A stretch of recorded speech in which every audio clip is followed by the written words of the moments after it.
Story 1. Hater for refusing to work with my ex on disciplining our kids in front of his and his wife's families. My ex and I share custody of our 13-year-old son and 11-year-old daughter. We divorced 9 years ago. My ex is now happily remarried, going on 3 years now. We're okay with each other, mostly civil, but we're not close and don't see eye to eye on a lot of things post-divorce. This is a conflict that stems from a couple of different things, but I really want to know what others think. So I picked my kids up from my ex's parents' house on Sunday. Ex and his wife, plus the kids, all of ex's family, and many of his wife's family members were there. Ex called me back to the yard to talk, and he told me he had told the kids they were grounded for a week with no phone or internet, and for another week they would be doing acts of kindness for his wife. He punished them because during this family gathering they decided to do a game where the MOMS and their kids teamed up. The kids continued sitting, and when asked why, they said because their MOM, meaning me, wasn't there. They were told they would be teaming up with their other MOM, and my kids asked why. Ex's wife isn't their MOM. Ex told them she acts as their MOM at their house, and my kids said she's not their MOM and wouldn't ever be their real MOM though. My son said they'd need to call me to participate in a MOM and kid game.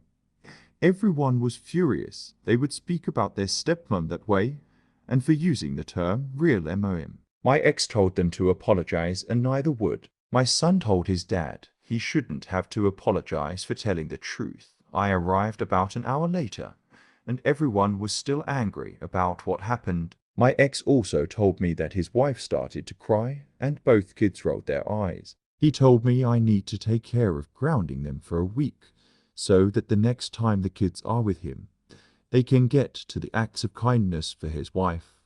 I told him I didn't see what they did as a punishable offense. He told me I was ignoring the fact it should have been clear who they were supposed to team up with. I told him they weren't wrong, that his wife isn't their MOM though. He told me it shouldn't matter and they should be far willing to team up with his wife. I asked why they called it MOM and kid instead of parent and kid then, but I was clear I would not ground them for it. Ex was furious. The families kept watching, and I know they could hear from the glares I was getting as I left with the kids. Ex has texted me several times through the week saying I was wrong and I made his wife feel like shit in front of their families.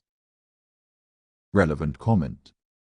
NTA, and you should tell your ex that his priorities should be his kids. A grown-up woman who was in their life for just 3 years shouldn't start crying and playing victim because her stepchildren who she sees on the weekends don't think of her as a mother. Yes, she can address that this hurts and if there is a possible for them to see it others, but not start crying and demanding a punishment for this kind of behavior. Maybe talk to your ex if it is possible that the children will stay with you for the next weeks while he and his wife get to deal with this situation and learn to work with this, that the children don't see her as a parent, so that they don't have to guilt trip and punish children for their feelings.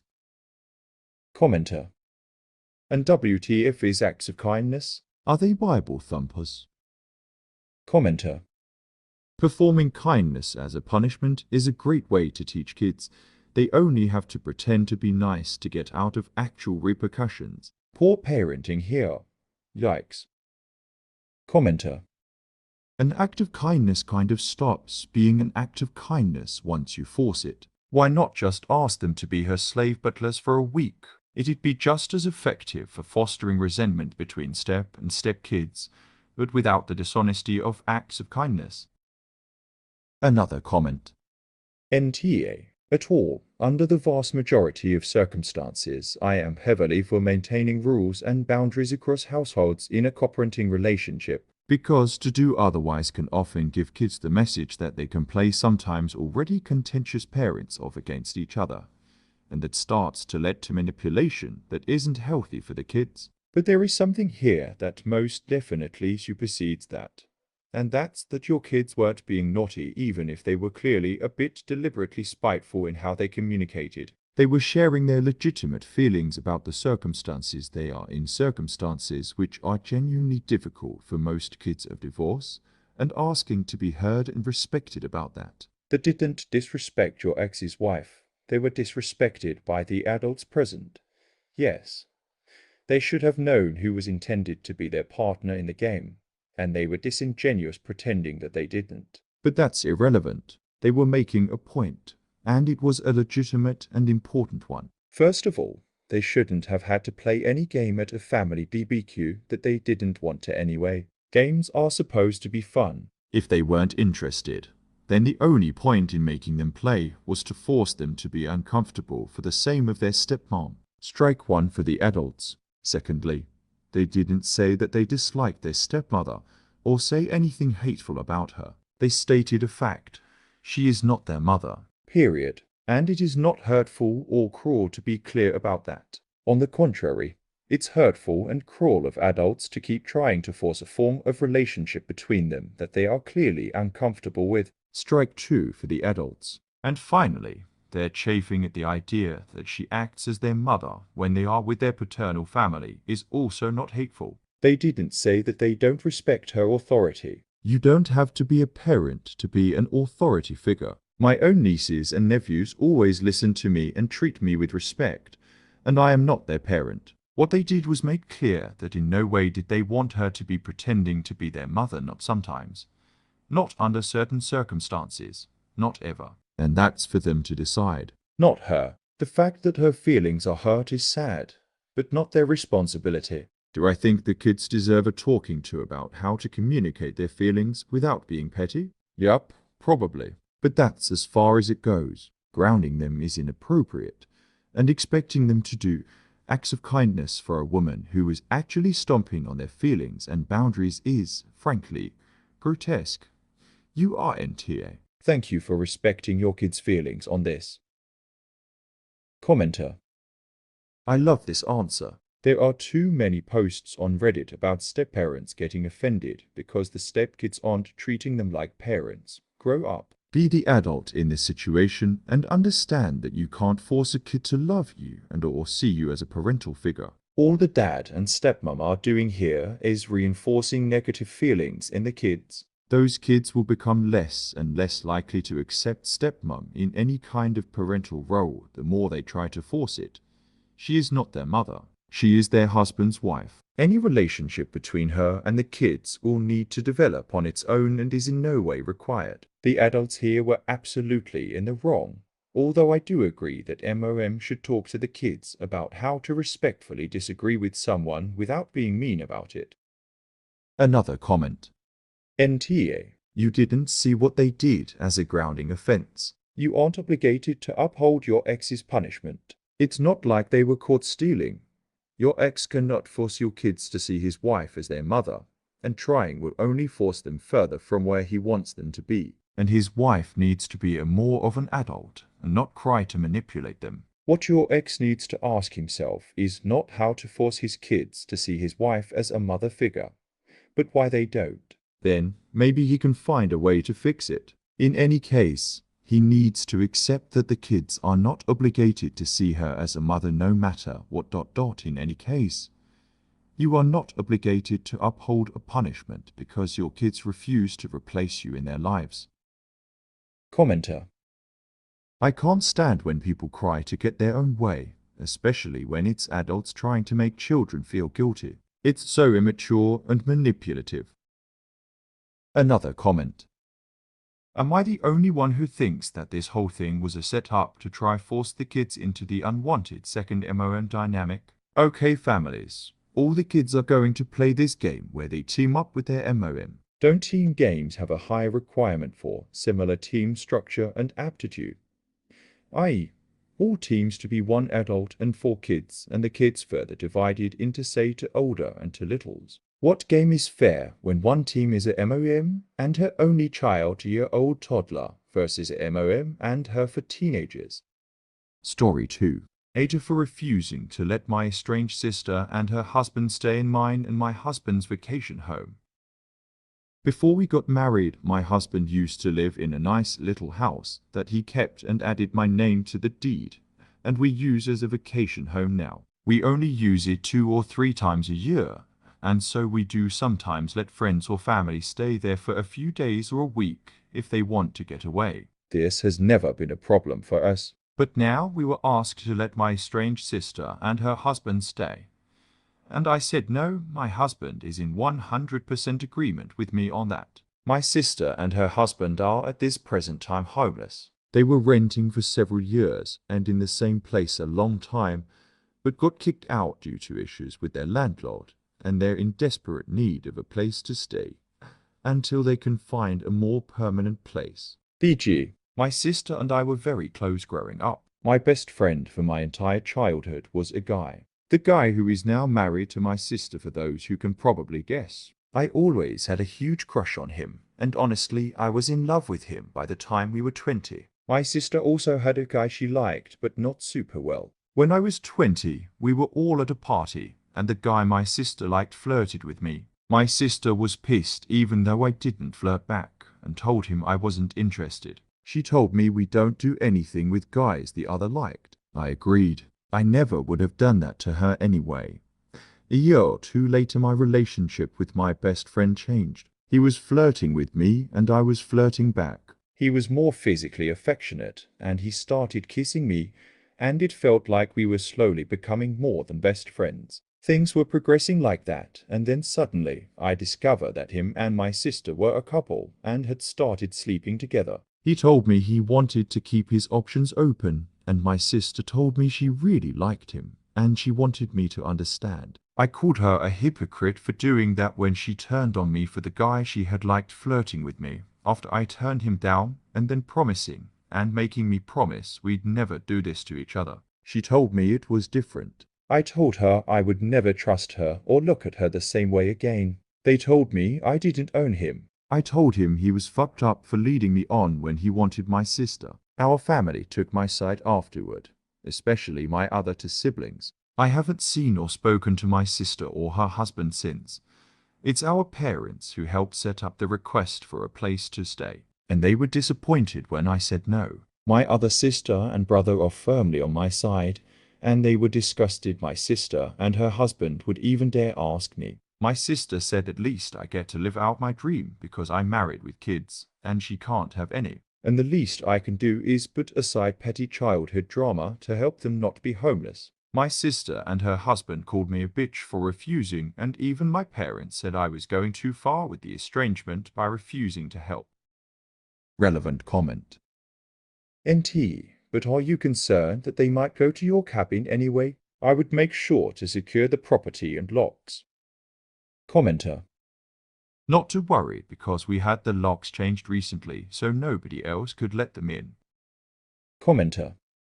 The whole backstory with your sister is actually irrelevant. Even if you had an amazing relationship with her, you wouldn't be TA for refusing this request. And here's why. They won't be homeless. They'll move in with your parents, or friends, or whatever. They'll be uncomfortable and cramped, but that will motivate them to get back on their feet and get their own place. Even a tiny shitty apartment is better than a room in someone's house or a couch. If they move into a nice, beautiful, empty vacation home, they will never leave. Any place they'd be able to get on their own will be much worse than the house they're borrowing.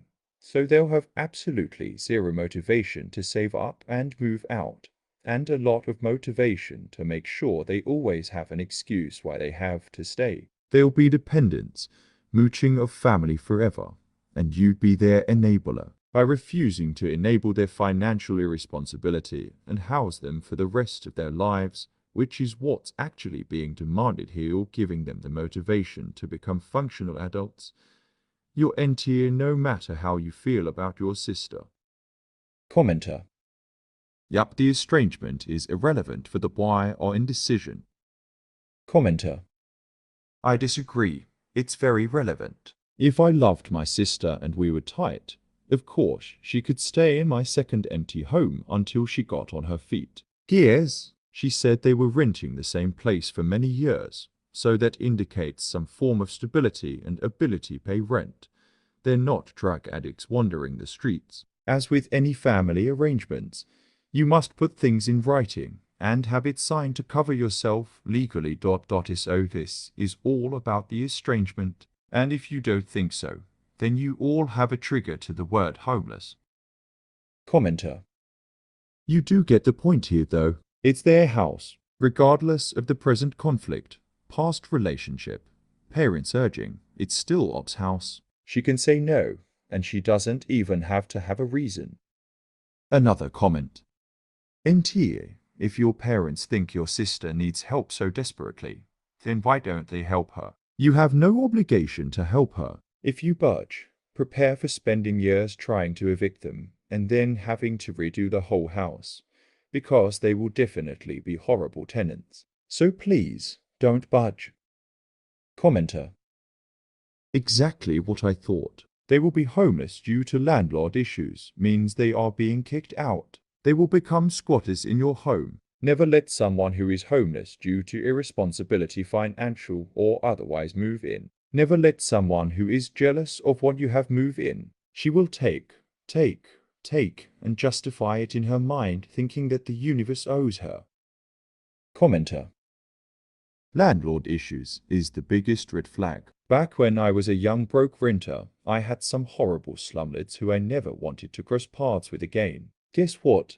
Every single one of them tried to offer me a new rental in a different property when I wanted to move out. Why? Because I'm the type of tenant every landlord wants. I paid my rent on time every time, paid all my bills, kept the property nice, reported things that needed repair appropriately. If you have landlord issues, getting you kicked out of your home, you are a nightmare tenant.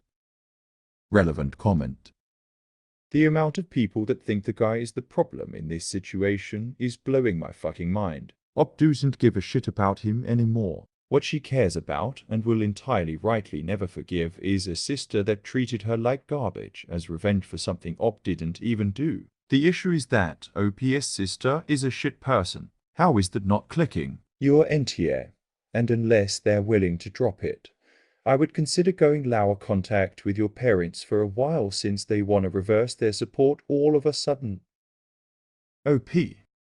I think some people just see it as jealousy that she got him. But the way she treated me was not sisterly. It wasn't how you treat family, and it's not how you treat a friend either. And she knew. This was not her being unaware. She knew what it would do, and she didn't care and acted like my hurt at the time was so unreasonable and selfish. Commenter. Yea, no, that's unacceptable from anybody, but especially from a sibling. Keeping somebody like that in your life is like keeping improperly stored toxic waste in your basement. Story 3. Later, for not paying my husband back for our daughter's purchase. I'm not necessarily a stay-at-home MOM, but I do have our daughter every day while I watch 2 other children. They are all 4, so I still make money and pay half the bills. I was in the room with my daughter while she was playing a video game. I was folding laundry. I was paying more attention to my laundry, and my daughter went to the home screen and selected currency to purchase in a game. This was a $50 purchase. My husband's card is connected, so he was charged. He gets the notification instantly that his card was charged and comes in the room asking what happened. I didn't know, since I didn't see, and he explained the charge on his card and realized she made the purchase. He said it's fine, I'll just have to pay him back. I asked why, since it's also his child, and he agreed to let her play, and he didn't put pin protection on so that this wouldn't happen. He said, "You were the one watching her. I don't think I should have to pay him back for this incident since it was an accident. And she's 4, and I wouldn't expect him to pay me back either if the roles were reversed." He's still expecting payment back though. Ada for refusing to pay him back. Update. He contacted the company and was able to get a refund since she didn't use the currency, and he put a pin on it. I'd also like to say, despite this interaction, we don't generally argue about finances. We both like the way we have it set up.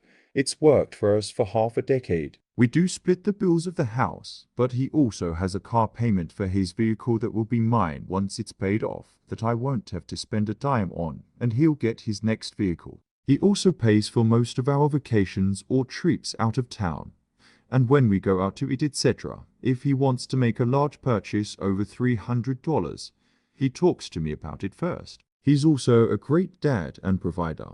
He does a minimum of 50% of the house chores, but honestly usually more since he has OCD, and he does most of the cooking and meal planning. I'm not sure if an issue like this will come up again either since we have added pins to the device. Relevant comment. NTA. You and your partner should have locked down inappropriate websites, linked payments, the ability to make phone calls, etc. as soon as you gave any of your kids access to smart devices. There are tons of social media and news stories about kids ordering stuff accidentally. This is not a new phenomenon. In this case, it's your partner's device, so this one's mostly on him. Possible tiny YTABC you didn't verify with him before giving your kid the device. OP. Just to mention, he did approve her playing on it first. Commenter. Well then, this one's totally on him. He knew the card was linked, and we all know how fast those little kid fingers are on smart devices. He can chalk this one up to a learning experience. Blaming you or holding you responsible is not okay though. You were generally watching the kids in the sense that you could see if they were on fire or playing with knives or something and doing household stuff, not peering over their shoulders at the screen every second. Nobody does that. At least, I didn't. Another comment. Call the card company and dispute the charge. You'll probably be refunded, so it doesn't matter. Huge red flag though. It's a bad husband red flag and a bad parent red flag. OP. This thank you. The second I read it, I told him, and he said as long as he gets it back, everything's fine. He's putting in the claim now. Thank you. Another comment. Now, am I understanding correctly that, on top of watching your daughter every day that's saving thousands in childcare, you still pay 50% of the bills? And he wants to be petty about incidental costs? That's insane. If he wants to split costs with you 50/50ths, he should be paying you 50% of the market value of daycare. Then, and only then, could he even think about making damages your responsibility. Commenter. It was also his device that he approved of her playing on. So, 100% on him. Who doesn't put a password or biometric or PIN for purchases, especially with children around? I'm the only one who uses my devices, and there's still a lock. Commenter. NTA. Am I understanding correctly that, on top of watching your daughter every day that's saving thousands in childcare, you still pay 50% of the bills? And he wants to be petty about incidental costs? That's insane. If he wants to split costs with you 50/50ths, he should be paying you 50% of the market value of daycare. Then, and only then, could he even think about making damages your responsibility. Another comment. What is with all these weird married couples with completely separate finances? I don't understand you people. I keep seeing these stories on Reddit about spouses splitting bills, or having to pay each other back, and it doesn't make any goddamn sense. Are you spouses, or are you roommates? This is fucking stupid. Signed, a married woman of 16 years, who gossip she's checking in savings accounts with her husband, and doesn't have to deal with this inane drama. Story 4. Later, my husband keeps ordering me water. 2 years ago, I had a gastric sleeve surgery. With that, I cannot drink for about 30 minutes before or after eating. If I do, it can be extremely painful or causes me to be able to eat even smaller amounts than I am already eating. My stomach is only the size of a medium banana. When we go out to restaurants, I am always asked by the waitstaff what I want to drink, and I respond, nothing thank you. Then they always respond with, are you sure? Or, not even water. And I say, no, nothing. Thank you. My husband will always interject and say, go ahead and bring her water. And then as they walk away, he will tell me I'll drink it. Every single time. I feel like he is making me look like I can't make my own decisions, and that he's ordering it for me, because he's saving the waitress a trip because I'll change my mind mid-meal. Last night the normal routine happened, and as the waitress walked away, I snapped at my husband, I don't want a water. If you want a water, order one. My husband got pissed at me and said I'm making a bigger deal out of it than it is, and I'm overreacting. My 14-year-old daughter then jumps in and says, geez, MOM, just stop. Double quotes. SRO stopped. I stopped talking completely. My husband then goes on with a new topic, acting like the previous conversation never happened. I did respond, I know. Not real mature on my end. He got all pissed again, saying, "Oh, and now you're not talking to me." I gave up and just said yeah, aha, to whatever he was saying, Ater for telling him not to order water for me, and if he wants water then order himself some. Relevant comment. This is so silly. Why would anyone think a person looks bad if he orders tea and water? Lots of people order a drink and water. This is really ridiculous. Another comment. It does seem weird that it's such a big deal. Personally, I usually drink water faster than they fill it, so if I were married to you, I'd enjoy this double water perk. If you know he wants it and will drink it, what's the problem? You get an easy convo with the waitstaff, just water thanks, no back and forth, and he gets more water. Win-win. Commenter. What would you like to drink? Water. Don't drink the water. Marriage saved. Commenter. The fact her daughter interjected and asked Op to stop too could mean both her husband and child are embarrassed about the whole back and forth Op has with the waitstaff. Like you said, it's not difficult to just accept the water and not drink it. Up is making it more complicated on her own. Adult with zero communication skills or self-awareness. Commenter. With the daughter's reaction being the same, sounds like Op may be the type of person who takes things as a personal insult. Mentioning they think he's making me look like I can't make my own decisions is pretty weird. I don't think most people would assume that. And is she really more worried about what a server thinks about her decision-making skills than causing family stress? This is a minor thing, and sounds like Op is maybe in tear, but instead, they could use some therapy or communication skills to focus on what's important and not make everything into a battle. I'm jumping to conclusions, that's what this sub is for. But just sounds like the type of person who does this in many areas of their life. No one is listening to me. My opinion doesn't matter. People don't respect my expertise, etc. Another comment. Yeah, I get why she's upset about him answering for her, but the easiest solution is just to order the water in the first place. She knows her husband will drink it, and it's faster and easier than the usual back and forth from the waiter. Anytime my meal comes with something I don't want, I'll still get it if my husband will want it. Just ordering the water is both the nicest and easiest way to handle this and avoid the conflict altogether. Commenter.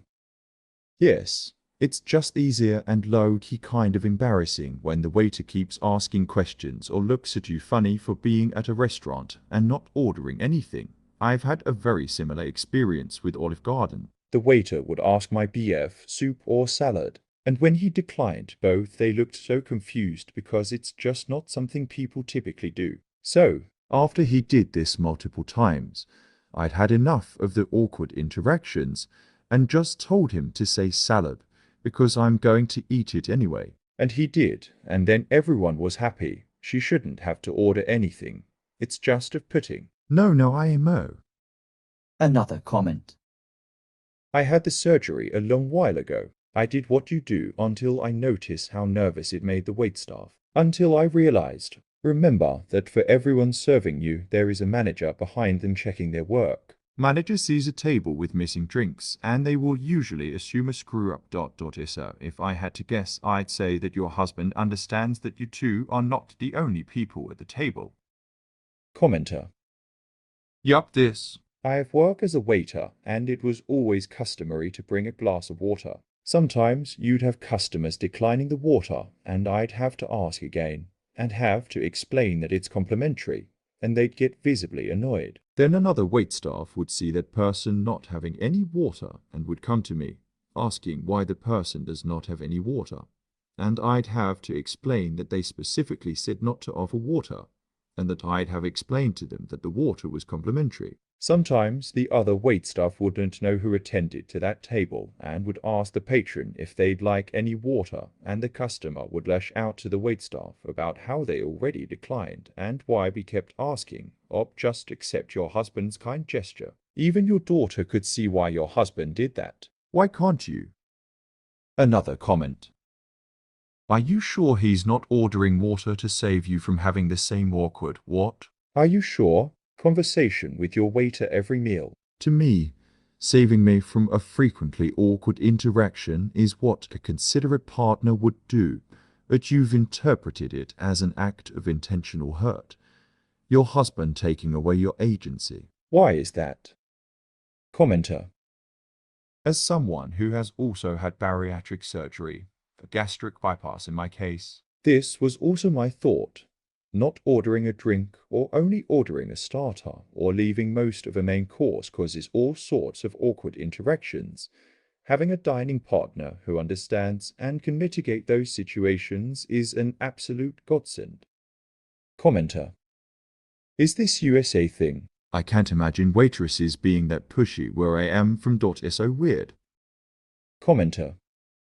Most restaurants in the US bring ice water by default, so someone sitting there without a drink at all is probably going to trigger the rest of the waitstaff to notice and think it was overlooked. So while not pushy, there are probably at least a few of the "can I grab you a water? Are you sure?" interactions that the husband wants to limit by just getting the free glass of water. As to leaving a large portion of the main course, it will usually trigger the server to think that there was something wrong with the person's meal, offering to replace it or get them something different.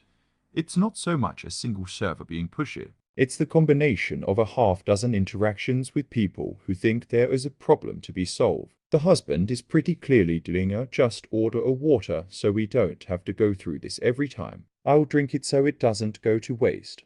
And the daughter seems to be fed up with it as well. Another comment. So I try to put myself in both positions. This is what I suspect it's happening every time you go to a restaurant. You have to explain to the waiter that you don't need water or anything else. This prompts a conversation with the waiter who is going to always, or at least a vast majority of time, clarify ... So if I were your husband, I would ask you to just order water even if you don't drink a drop, just to avoid the whole thing. It seems your daughter feels that way too. Unless you're saying you can't stop yourself from drinking if it's on the table. I can see out of just being efficient to go ahead and order the water. People are usually hungry when they get to a restaurant and just want to get the staff working on the order ASAP. IT doesn't read like he's ordering it to force you to drink, so I don't think this is because he is trying to control you. Story 5. Later, for breaking up with my girlfriend after a prenatal pregnancy test confirmed I was not the father. I, 26M, was in a relationship with my girlfriend, 26F, for almost 6 years. We loved each other.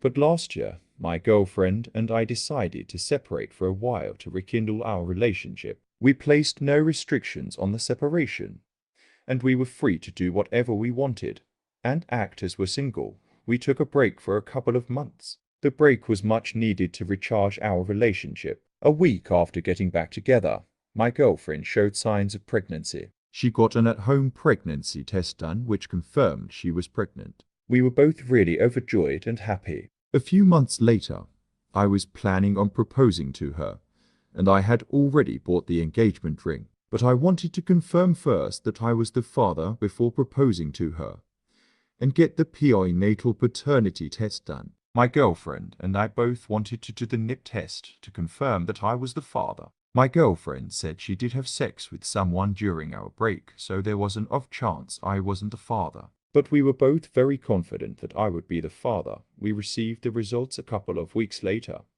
and I wasn't the father. I was extremely sad and dejected, and my girlfriend was very sad too. It just hurt me a lot, and emotionally, I couldn't process it. A week later, I broke up with my girlfriend. The breakup was extremely traumatizing for my girlfriend, and even for me. I told my girlfriend that I just did not want to be the baby's father, and that if possible, she had to try and contact the bio father and let him know. I then helped her move back to her parents' home. Relevant comment. To rekindle our relationship, we decided to break up. Where do all these fucking morons come from? Commenter. Incels making up stories. Commenter.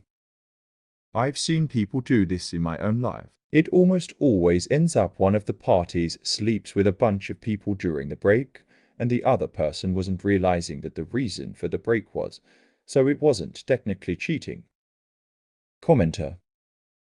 Exactly. I have an exact same scenario where my buddy's girlfriend wanted to take a break, so they did, and it turns out she wanted guilt-free sex from another dude. He broke up with her shortly after that LMAO. Another comment. Wait if you separated for a couple of months and a week after getting back together she showed signs of pregnancy. How the hell did you think it was yours? Commenter. I came to say the same, from what I remember from sex education in high school. Does not it need 14 days from ovulation to be late? Commenter. Sweetheart Rumspringer from high school. Commenter. You could maybe catch it earlier if you were testing every day, but then you would be trying. Commenter. Yeah, but in that case there's no way they were able to do a prenatal paternity test the next week. Another comment. I don't know why people these days believe that taking breaks in which you can go and fuck everyone you can is a good way to rekindle a relationship. There are dozens of better ways to solve problems in a relationship. I have been married for over 20 years and together many years before that, and we have had our issues, but never separated like this. You can go and live la vida loca and I'll do the same. Yes, we have been apart or separated for a while as a resource. But knowing we are still a monogamous couple who just need some space to work things out with ourselves. Being with other people was out of the equation. Play stupid games. Win kids from another man. Update post. So just a quick update, as a few people in the comments were wondering as to whether my ex knew who the biodad was. I called my ex last night and asked her if she had found the biodad, but she said no. That she just knew his first name, but didn't have his number or any social media. She had met him at the bar. It was pretty much a one-night stand. I asked her how her parents are taking it, and unfortunately they aren't taking it too great, and they are being really critical of her. Her parents really liked me, and they had no idea we even took a break. My ex was a bit of an emotional mess when I called her last night, and I really felt bad. I really wish that baby was mine. My ex and I really envision spending the rest of our life with each other. But it sadly isn't. I told my ex last night that was the last time I was going to call her, and wished her well on her future. She was crying really badly at the end, and it pretty much broke my heart when I hung up. Relevant comment. I too remember when I wanted to spend my life with someone. Oddly enough, taking a random no-rules break so I could get raw dogged on a one-night stand didn't quite seem to align with those life goals. Commenter. Yeah, I really don't understand these stupid breaks. It's literally just a pass to fuck other people. Just break up. Commenter. It's for people in denial that the relationship is over. Ob said in his original post he was about to propose. If you had to take a break to rekindle the relationship, then marriage is a stupid idea. Worst idea is to try to save a relationship. Take a break. Propose. Have a baby. Commenter.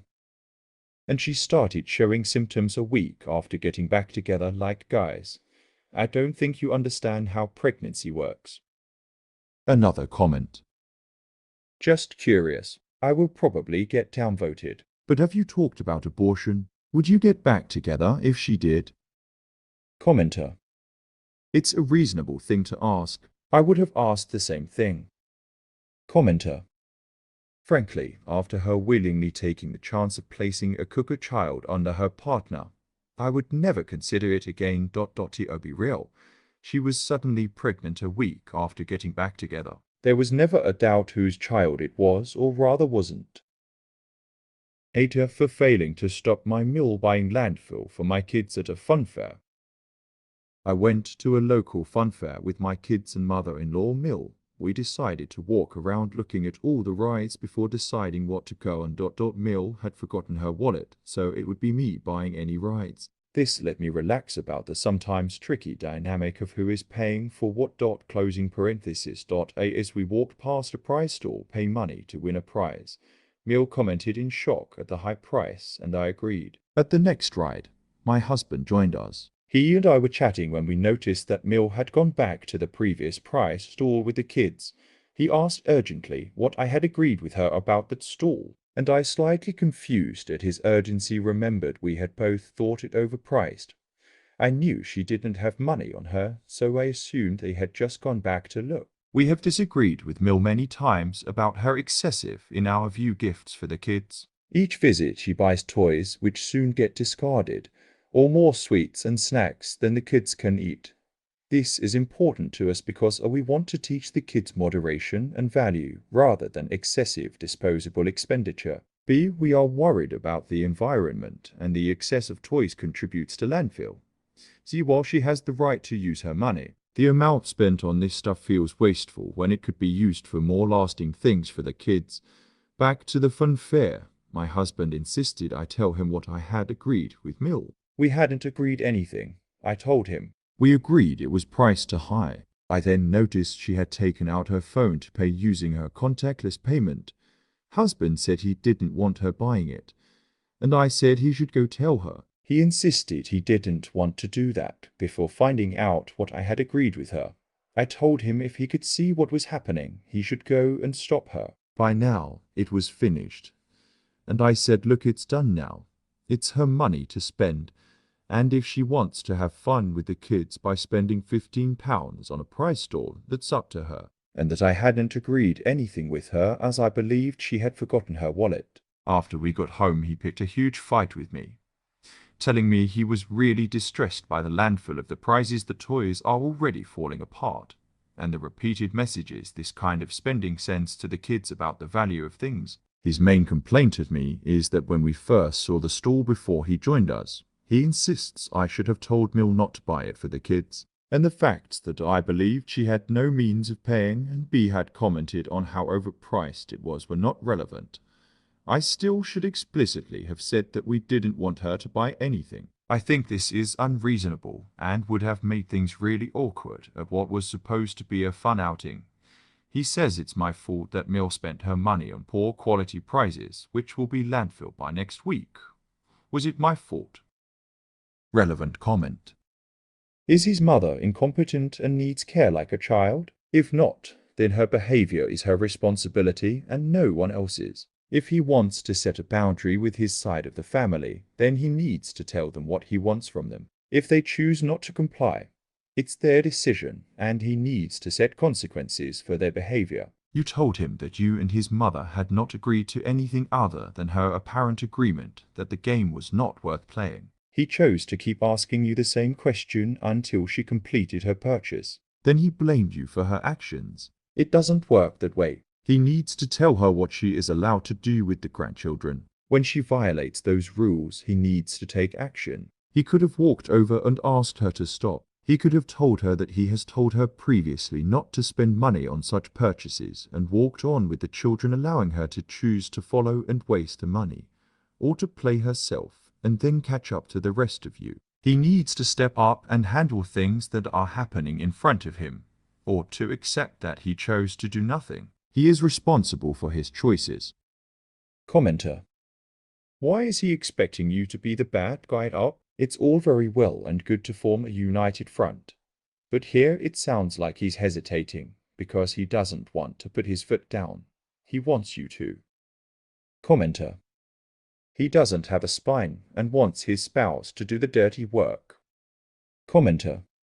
His MOM, his problem, his sweetheart conversation. As I tell my husband, she has to love you, so you do it. And it should be his awkward conversation.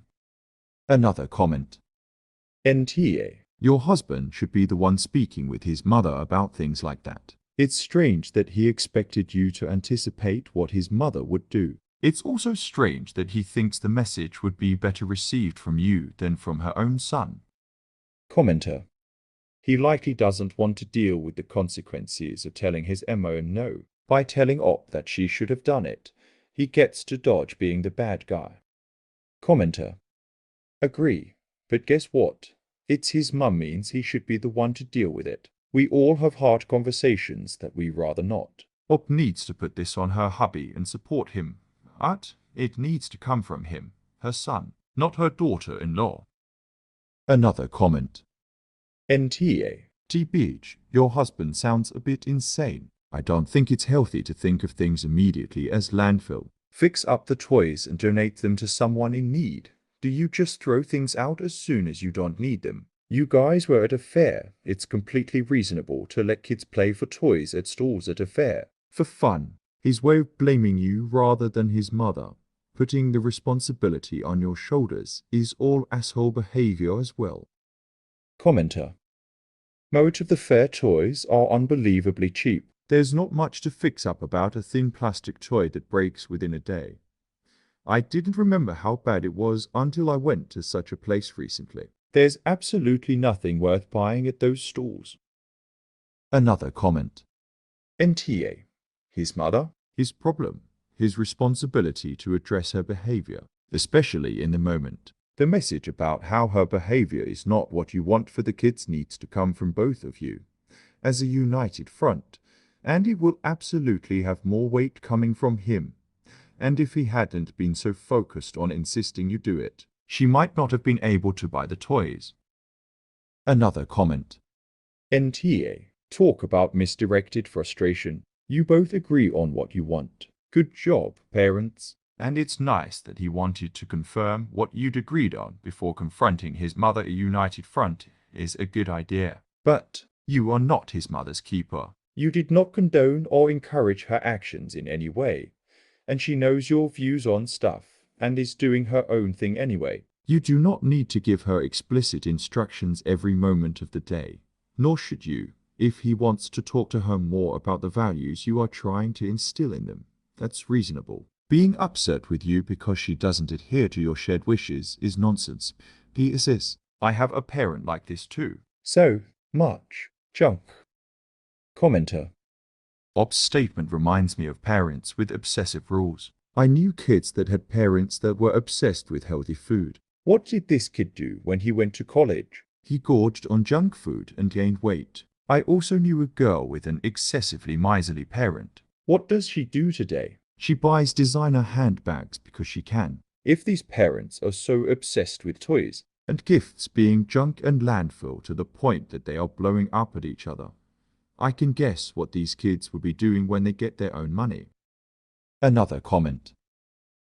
NTA. While I do understand the importance of teaching children to be financially responsible and to use their money wisely, you guys were literally at a fair with Grandma and the kids.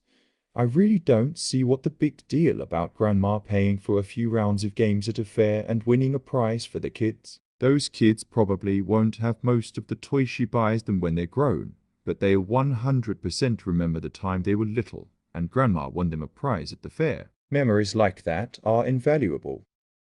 Commenter.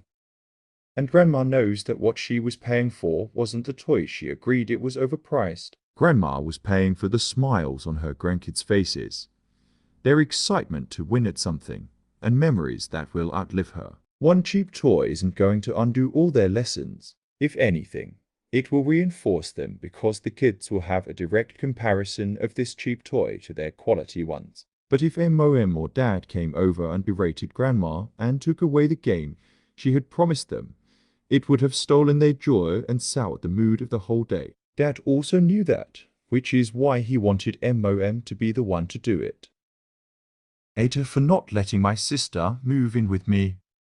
My dad remarried only 1 year after MOM and him got a divorce. The new woman, let's call her Brittany for the sake of the story, kinda always forces me to call her MOM.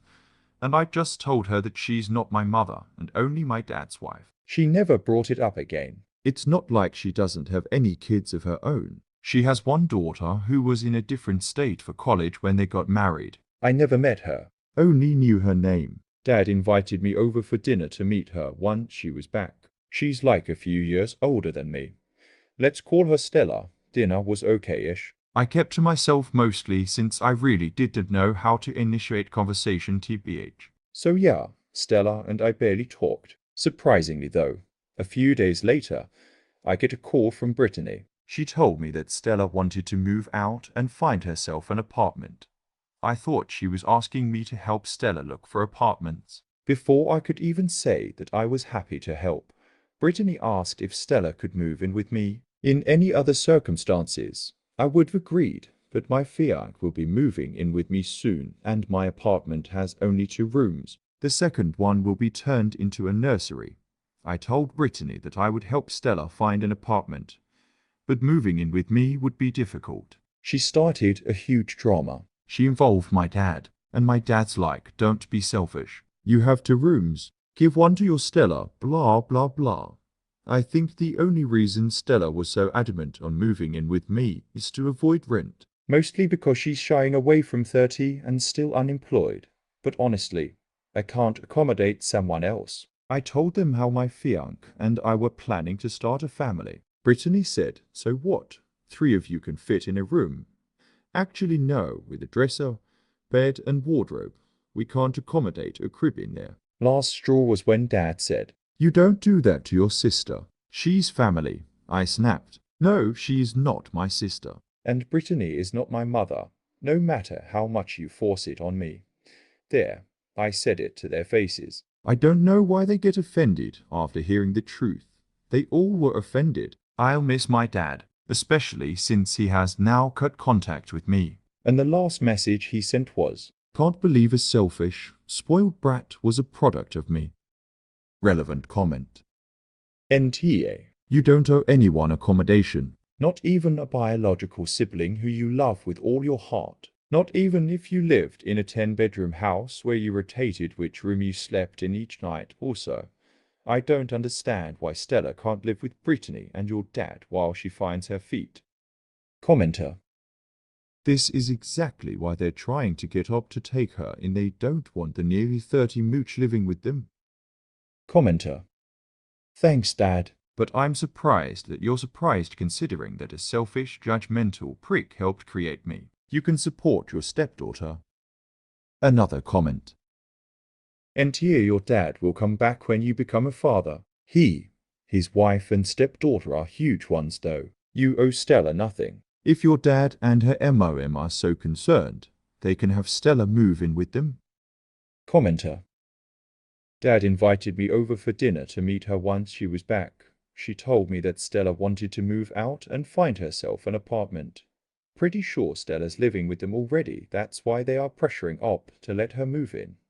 I think the only reason Stella was so adamant on moving in with me is to avoid rent, mostly because she's shying away from 30 and still unemployed. And they want Op to support her as well. Op's father got married to someone with a college-age daughter, who hasn't been around until recently, and is finding out what living with Stella is like. Seems like Op's father has realized why marry in haste, repent at leisure is true. Commenter. Yeah, Stella, the college-age daughter, is actually nearly 30 years old. She's at freedom living somewhere else and is chafing at home. She is itching to get back to the single-mingle life, without working. Another comment. NTA. Stella moving in with you makes no sense. Why doesn't she stay with your dad and his wife? The fact that the parents are trying to force this and Stella isn't even part of this emotional blackmail attempt would mean every interaction with her wouldn't be private.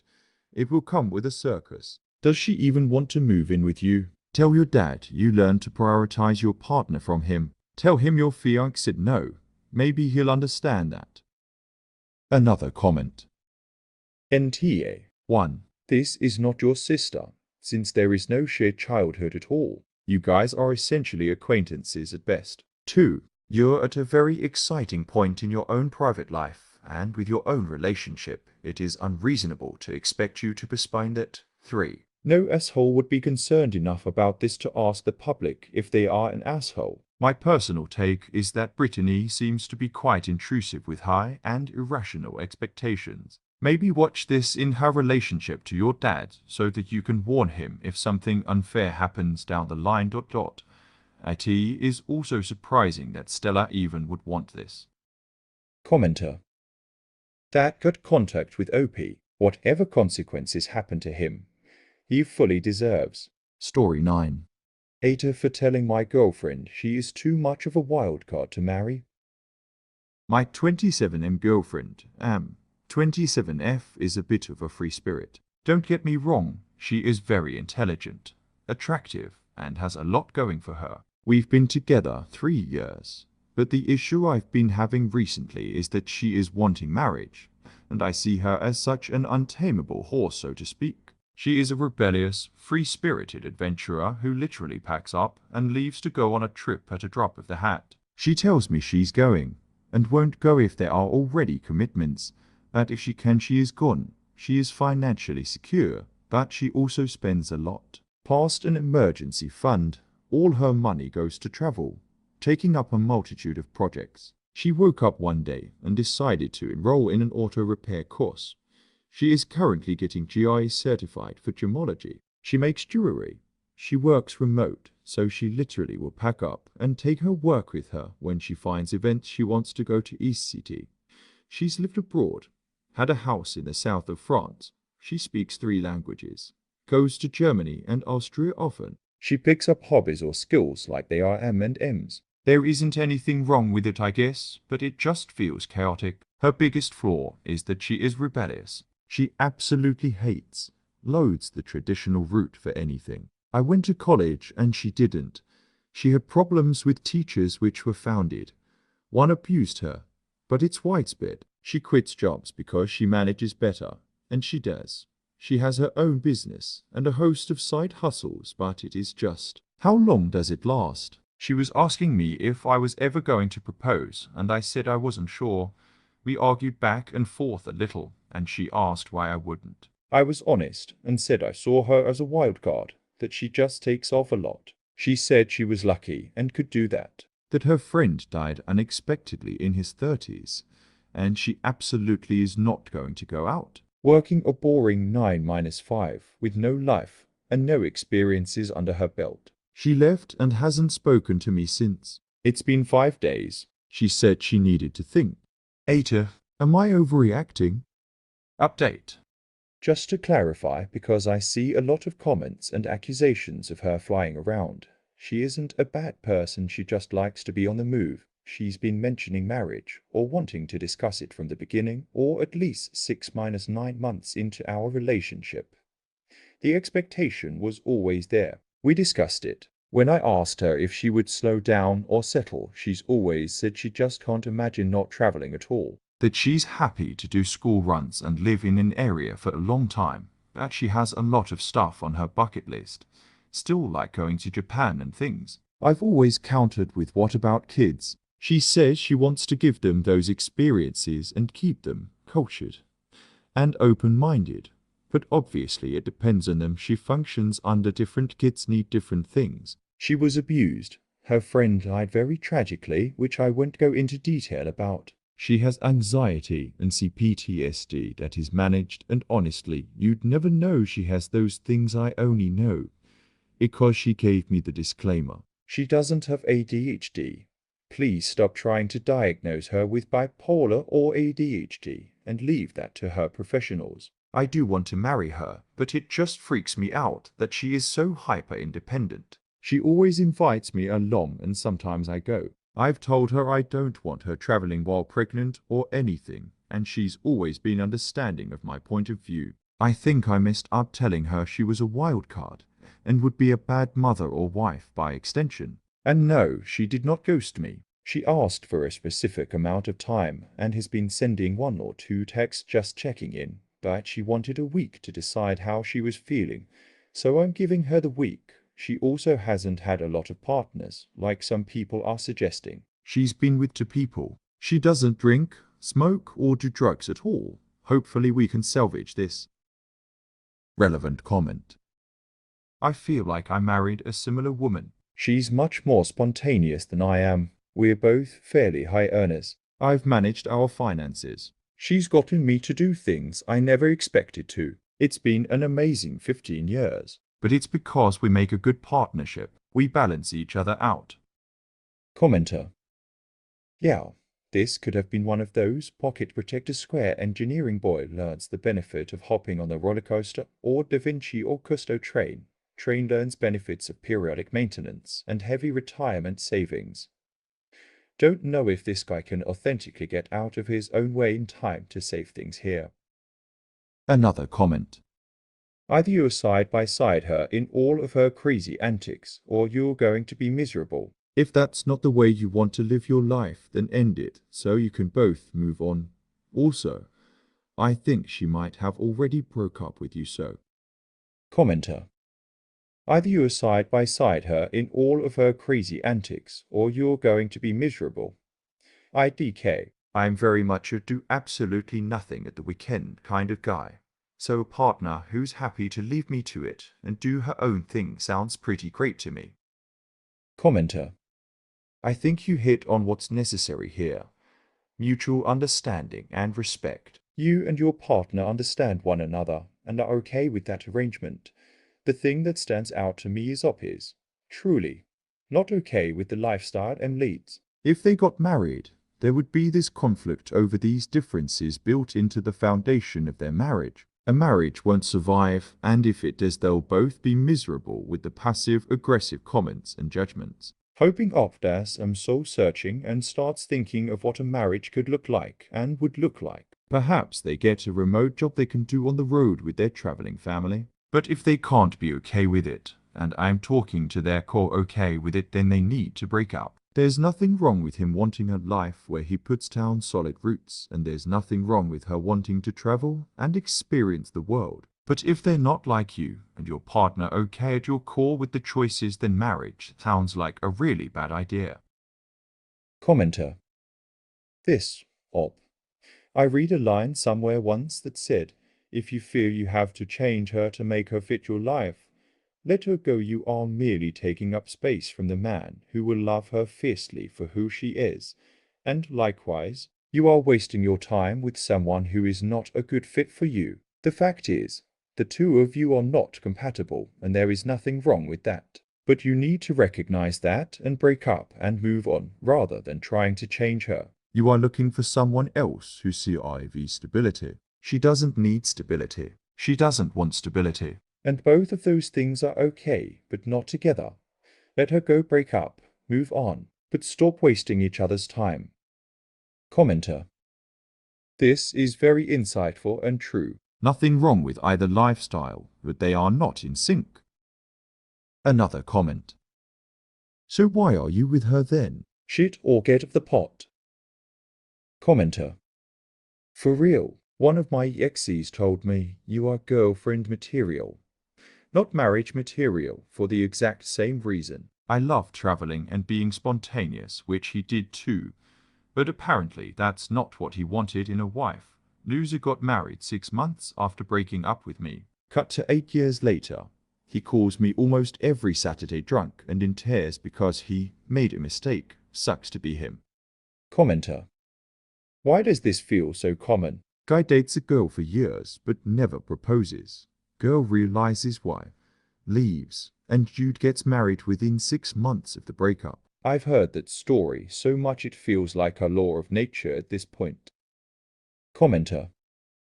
Just like any human action, the root can be any number of things, and I'm sure each individual case has its own mix of all of them. But the assumption I always had was having their long-term partner actually leave because they wouldn't commit or were a bad partner in specific ways is a wake-up call, and they panic and overcorrect in the opposite direction immediately. Commenter. Because they want a traditional marriage, and to have that, they have to be in control of their spouse. Then, once they have it, they realize it's miserable, and they want the fun they used to have back. Another comment. Let me get this straight. She works and pays for her lifestyle. She's living that lifestyle, and you see how as rebellious and a creature to be tamed. Like she's your property? You are the asshole, and I can't believe she would stay with you after this. Commenter. The most bizarre thing is how he describes her as rebellious because she doesn't want to be traditional when she literally wanted to get married. The most traditional life choice imaginable. He says she's a wild card, but she was asking for the relationship to be stabilized and tied down. YTM, and I hope she sees this post and breaks up with you. She clearly values her time on this earth greatly, and you clearly do not value her time at all. Another comment. Seems pretty simple. YTA if she wants to get married and you don't but want her to hang around waiting. You more or less told her she's not good enough for marriage and you don't trust her to stick around, apart from deciding she's great for a bit of fun, but not real commitment. Why are you with her? You're unlikely to hear from her again, unless it's to arrange returning things to each other and to say thanks for the lulls. Commenter. He so sounds like the dude that is not ready, then bitches the whole time about the one he let get away. Another comment. Why are you dating her? If you had zero intentions of continuing to do so, who goes into a relationship knowing it will end? You don't love her, you're embarrassed of her. And you're mad that you couldn't shame her into being a different person. You described the coolest sounding person to ever exist, and then just expected me to side with you. Now, but your ex is cool AF, and I'm happy for her when she leaves you. Another comment. White hair dude. This is so classically Mr. Buttoned-up suit guy goes for manic pixie dream girl, and then demands she tone down the exact thing that attracted him to her in the first place once he has her. Your ex sounds like a girlfriend, sounds like an absolute blast. Don't go for a bad bitch if you don't actually want a bad bitch lifestyle. Commenter. Right, talking about wanting to tame her. He wants to change the very things he claims to live about her free spirit. She sounds like she knows what she wants in life, and I fucking applaud her for it. Story 10. 8 of her cancelling our gender reveal party because I know my husband will be unhappy and possibly leave. My 37F husband 43M and I have a son 9M together, and I am currently pregnant with our second child. My husband and I have already booked the venue for the gender reveal. We'll lose the photographer's deposit and what we spent on decorations, etc. However, my husband is more concerned about the reputation effect as he grew up affluent, has a very high-paying job, and also a stake in a family business. However, I can tell that despite us already having a boy who he absolutely adores, they can do no wrong in each other's eyes. My son always had every toy, fun activity, best clothes gifted by his dad. He desperately wants our second child, who we expect to be our last, to be a boy. I went into planning this reveal rationalizing that gender disappointment is okay, but I've come to realize that there is wishing you're having a son, and then there's fixating on not having a daughter even more than wanting another son. And my husband falls into the second category. We didn't do a gender reveal for our firstborn, because my husband kept putting off whether or not he wanted to hear it from the doctor, and when we ended up learning with him ecstatic about having a son less than a month before giving birth. It's not all his fault. He grew up with an older dad who was always controlling towards his mother. Their town at the time was essentially a company town, and his dad threatened her family's jobs. Plus, he made it impossible for her to go about her day without seeing him until she agreed to be with him. My husband also pursued me pretty aggressively, and we had tension over how I at times felt uneasy around him. Yes, we've been in therapy over this. Our marriage had been strained because I was done with him, not understanding why my body was still not 100% 3 months after giving birth. He would counter by saying I turned down sex the day after giving birth, that was him showing he was attracted to me post-baby. Now his demons are back. We got to a point where he said fine to me going alone to hear the baby's gender without telling him, and I found out we're having a girl. I guess I don't have a good poker face by his negative reaction after I got home. He is arguing he doesn't know the baby's gender because I did not explicitly tell him, but 100% he does know. I'd be fine with the reveal where the guests are the ones being surprised, but it's in a week, and with each day, my husband grows more withdrawn, and he's not the type who can fake happiness, and often tries to leave and pull me away with him when he's really upset. I decided to pull the plug. Again, he's not mad about the money, yet he's angry that we're doing this to our family and friends, and what this may say about him. I put my foot down. Eta. Relevant comment. You're planning to raise a daughter with this man? Commenter. Yeah, this guy makes me uncomfortable. Edit. As a father who had a son first and then a daughter, I couldn't imagine not having my baby girl. I grew up as the second son, and it got downright Lord of the FLIs. Sometimes. Commenter. I was grimacing from the second I started reading this post. There isn't enough therapy to fix this man, and I'm in psych. This is a broken, scary human. Another comment. Op read this post about 5 more times. Are you okay with this awful woman-hating control freak? The husband is concerned his reputation is damaged by having a daughter. Commenter. Based on their comments, they seem okay with him. Which seems like a giant mistake. Commenter. Expecting her to have sex the day after birth, she needs to get out yesterday. He is no one to raise children with. Commenter. I love how he tried to use that as proof he found her attractive. That's not really how that works. In those first few weeks, I wanted respect and love, and pressuring your wife into having sex then is neither of those things. Another comment. Sexual impulse control double quotes. So which is it? Is he a compulsive cheater or a rapist? Also, if he can't deal with having a daughter which owns you, his son may have to deal with her future overlord. Just what the fuck are you doing? Another comment. He did have sexual impulse controls which broke up his first marriage, which he has since apologized for. But his days of being commitment phobic also makes him feel a certain way about having a daughter. I feel YTA for letting this aggressive, misogynistic, chauvinistic, borderline abusive, borderline rapey man one stay married to you and two raise a daughter with you. He 100% adores our son. Anything he wants, he gets. He's always around to take our son places, brings him gifts when he comes home from the office. Was always doing story time with him and has endless patience as a father to him. I hope you have a ton of money for the therapy your daughter is going to need if you subject her to this creature. I cannot in good conscience call him a man. Commenter.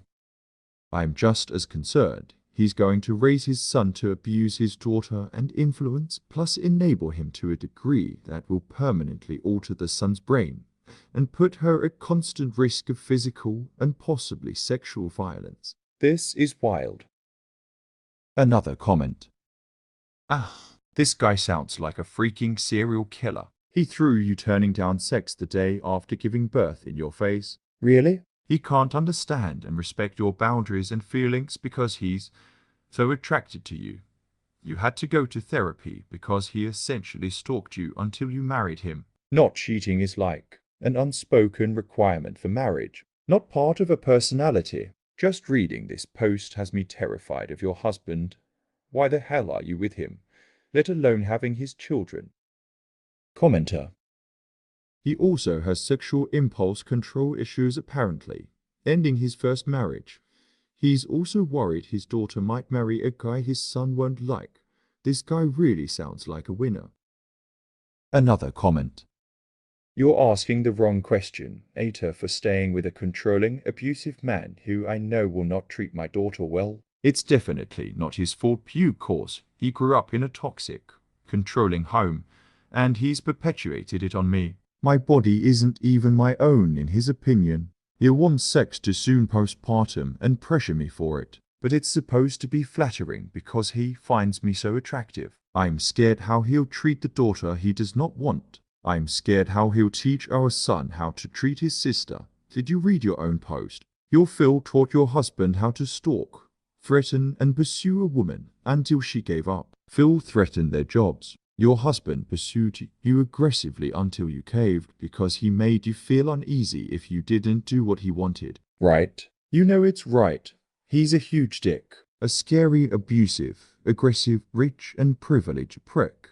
Congrats on making another baby with this colossal misogynist. You knew you had a 50-50 chance would be a girl and be hated by him. And you did it anyway. You suck too, OP. And that makes me sad. Because he's doing this to you and the kids. but you're making a cozy nest with him anyway. Another comment. You deserve so much better than this prick. I understand he grew up like this, but that more of reason to change because you don't want repeated behavior. Does he have any respect towards his MOM? But what he may not like what his dad did to his MOM is what he's going to you. You need to tell him you want separate because you don't want your daughter feel less than with her daddy, then look for someone when she's older to fill the void. And you don't want your son to be like his dad either. I hope things will get better for you. Story 11.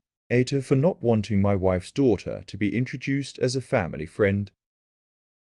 A few years ago, my wife and I got a letter from a woman claiming to be my wife's daughter, Laurel, who wanted to meet with her. She told me that she'd given up a child for adoption when she was young, so I was expecting that this might happen. What I didn't expect was that the truth was there was never any adoption. She just left the baby with the father and bailed. The worst thing about this is that when Laurel was 12, she wrote my wife begging for help. Her response was to write her the nastiest reply imaginable. I've since had a chance to read it, that basically blamed her for her problems and threatened her against contacting her again and ruining her family. I couldn't believe it. Not only has she been lying this whole time, but she actively had contact and chose to abandon her a second time while we were married. This has all been an emotional dumpster fire, but that's an issue of its own. We've been in contact and building a relationship for the last few years. So much therapy.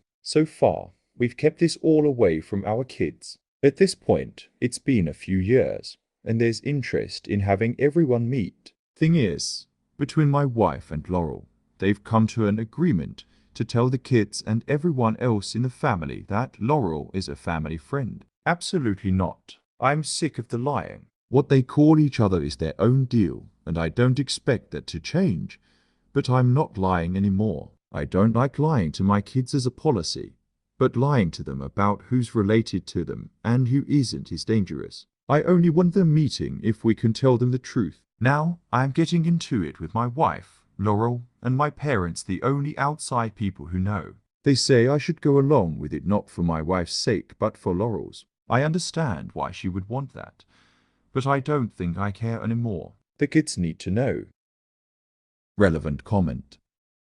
NTA. The fallout from lying will be far worse than telling the truth up front if she's ever found out. And you'll be just as guilty as her in your kid's eyes for lying by omission. If she's that ashamed, then she shouldn't be bringing Laurel round the family. Another comment. NTA. So your wife wants to continue this lie forever.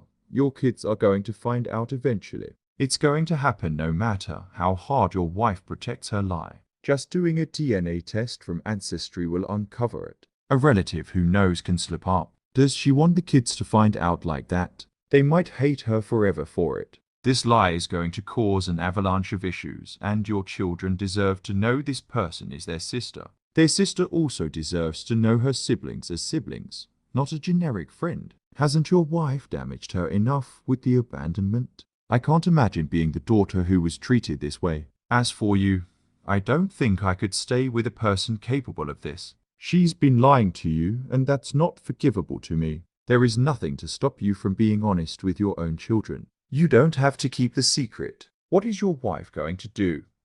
Divorce you? She would be doing you a favor. She isn't a good person. She rejected her own daughter twice. She had 30 years to correct this, and she didn't. She wants to keep it going. Commenter. Eventually, one of those kids is going to do a DNA kit or log onto Ancestry, and the shit will hit the fan. Commenter. Or the adult daughter will get sick of the lies, and the truth will get out. Everyone finding out you have a kid is better than the fallout from everyone finding out you demanded they lie about who they are, and were extorted into calling them a family friend. Commenter. Just like the kids that find out that their much older sister isn't actually their sister. Dumpster fire for sure. Commenter. My mom's friend's daughter didn't find out she was adopted until she was a teenager. That was a massive dumpster fire. Worst part, everyone else knew, including me. I was also adopted, but it was never hidden. Commenter. My grandma didn't find out she was adopted and her aunt was actually her biological MOM until she was in her 40s. Literally, the entire family knew except her, including her husband, who by the way she thought was her biological cousin when she married him. Another comment. You're staying with someone like that? Is she the mother of your kids? If not, I would reconsider exposing them to her any further. Commenter. I was shocked that there was no mention of Aubrey thinking whether or not he should stay married to her BC. I would have been out when the letter was revealed. I can't imagine a mother treating her child that way. Commenter. Yeah, the initial abandonment was bad, but could have been an act of panic and desperation. That letter shows how awful a person she really is.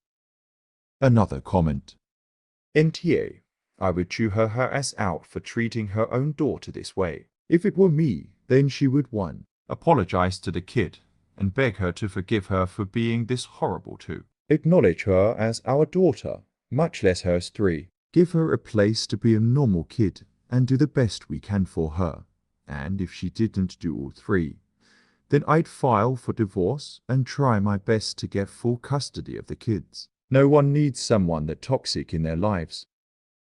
OP. The letters from 2002 are honestly the worst part of this. I cannot believe she refused to do anything for her own daughter after what she wrote her, and she tried to hide behind me. I would never have encouraged her to do this. I don't know that Laurel wants to be anyone's daughter at this point. She's in her 30s now. Only one of my wife and I's kids is under 18. Custody isn't really an issue now. Commenter. I know people jump to divorce pretty quickly here, and I'll get downvoted into oblivion. But it sounds like things would be better if it was just you and the kids having a relationship with Laurel without your wife. And no matter what, you should definitely tell your kids the truth. Anything else would be participating in this insane cover-up. Commenter. I agree. How could someone stay with a person capable of being that cruel, let alone consider participating in a lie with them that would mess with their kids? Commenter. Is it your wife's idea to call Laurel a friend, or did Laurel also want that? OP. They both seem to want that. Commenter. Then respectfully, you should do what Laurel wants. What your wife wants doesn't really enter into it. Laurel may want to be able to get to know her siblings without them feeling any pressure to be a certain way because she is a sibling. Commenter. I wonder is Laurel wants this because her mother advised this is the only way she can meet the family. I bet it's not actually what she would want. Why would she want to be included as an outsider? Another comment. NTA. The only thing I think you should allow is a watering down of the exact circumstances this daughter was abandoned. I think requiring her to stick to truth is a valid hill for you to die on. It's not just about what happened in the past. It's also about your wife being able to demonstrate now that she can be a person you're willing to stay with. Perhaps the story should be limited to, here is my daughter. I had her when I was so young, naive, and not at all ready. If anyone presses her a bit, she could say, yeah, I failed her badly, but we're working on things now. But honestly, anyone other than your kids prying deeper is themselves being a nosy asshole that needs to mind their business. Story 11. Ada for freaking out at my MOM for not upholding her promise for the care of my child while my wife and I were in the hospital for the birth of baby 2.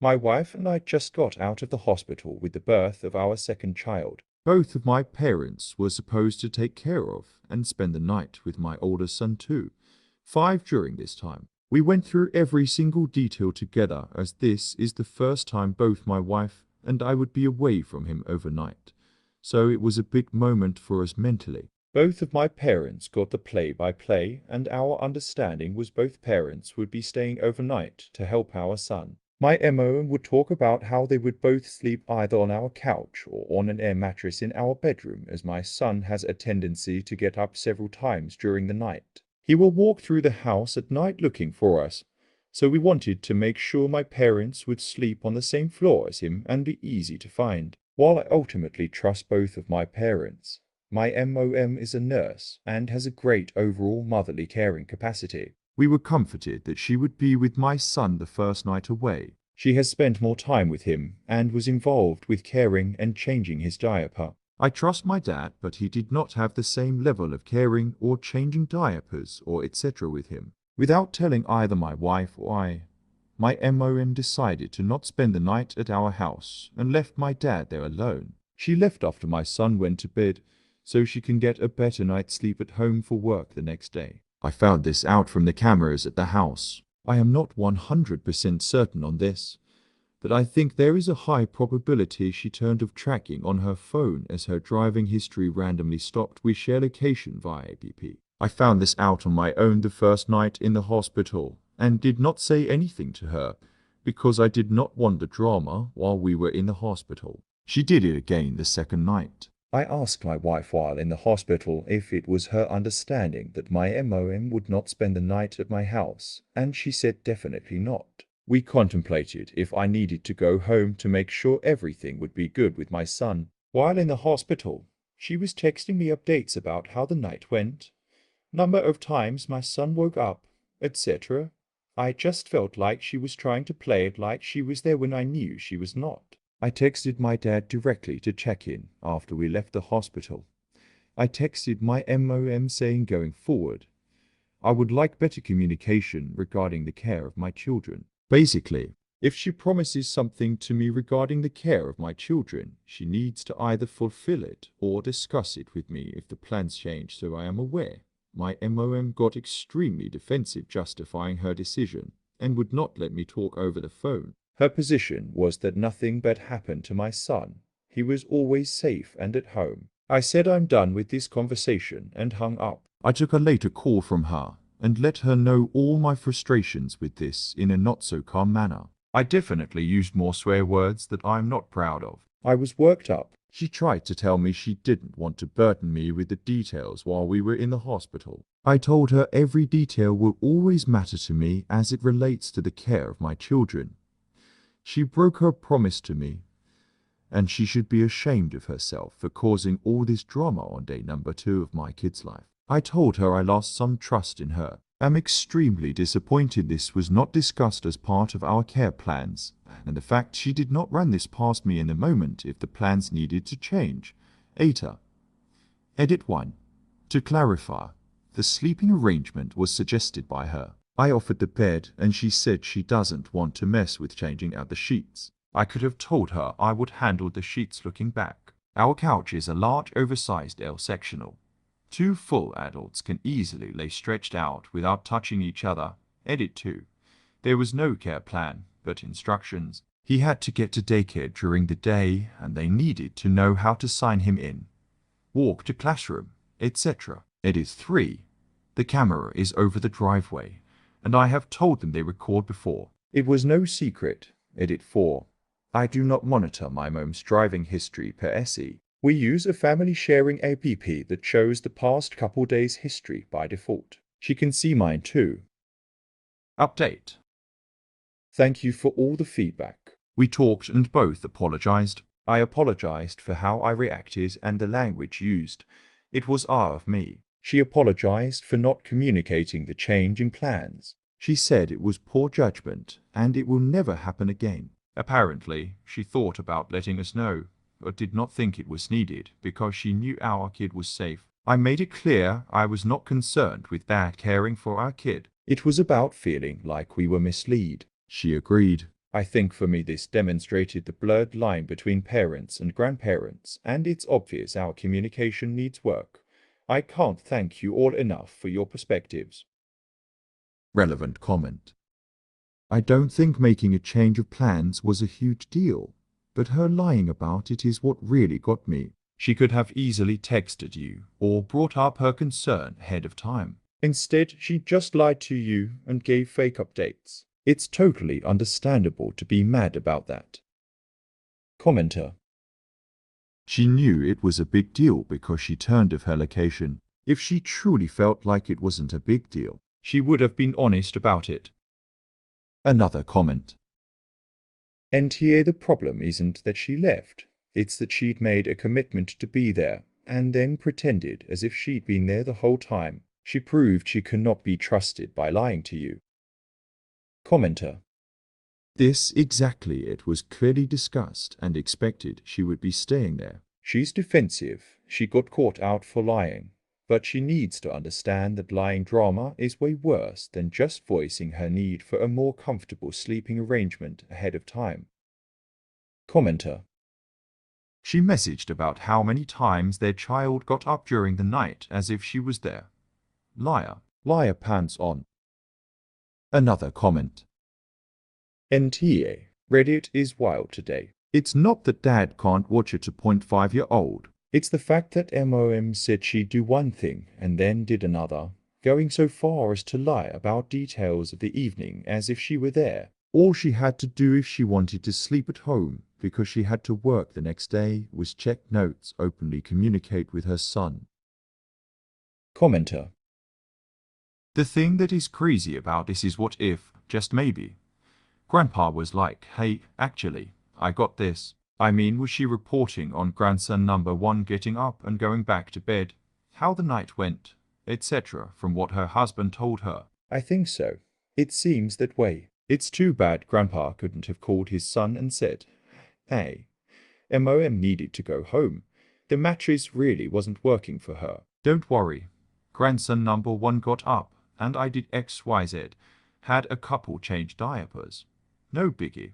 Read him a story, and gave him a snuggle and back to sleep. Like maybe Gramps is incompetent. But kid is fine, and so it seems Grandpa did actually do a decent job. But Grandma tried to take credit? What's up with that? Commenter. I don't think she tried to take credit. Bob asked about the child during the night, and I think what you mentioned might be why Grandma could answer, because Grandpa gave her a report of how the night went. Commenter. I hope Bob takes a second to thank his dad, though. I understand being mad at his MOM, and she really betrayed his trust. But maybe a re-evaluation of Grandpa is needed here too. Another comment. NTA. The problem is the lying, the extended false narrative your mother gave, pretending she was present with your child when she wasn't. It's shocking, really. She was willing to lie to your face, at length and in detail, and purely for her own benefit, went to her home for a comfy night's sleep uninterrupted by your toddler's awakenings. But still wanting to claim the credit with you and your wife for being dear doting self-sacrificing grandma. Your father was there, but you made clear your child has prior experience being cared for by your MOM, not your father. Yes, someone slept over, and your kid is okay.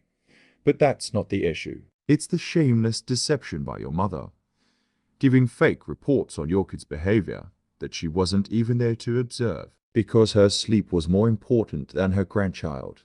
Has she lied before? Is she dishonest as a habit? She's certainly selfish. Commenter.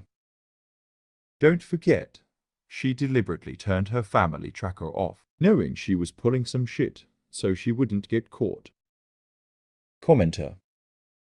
Which is wild because if you always have it on, suddenly turning it off would also raise alarm bells. Another comment. Info.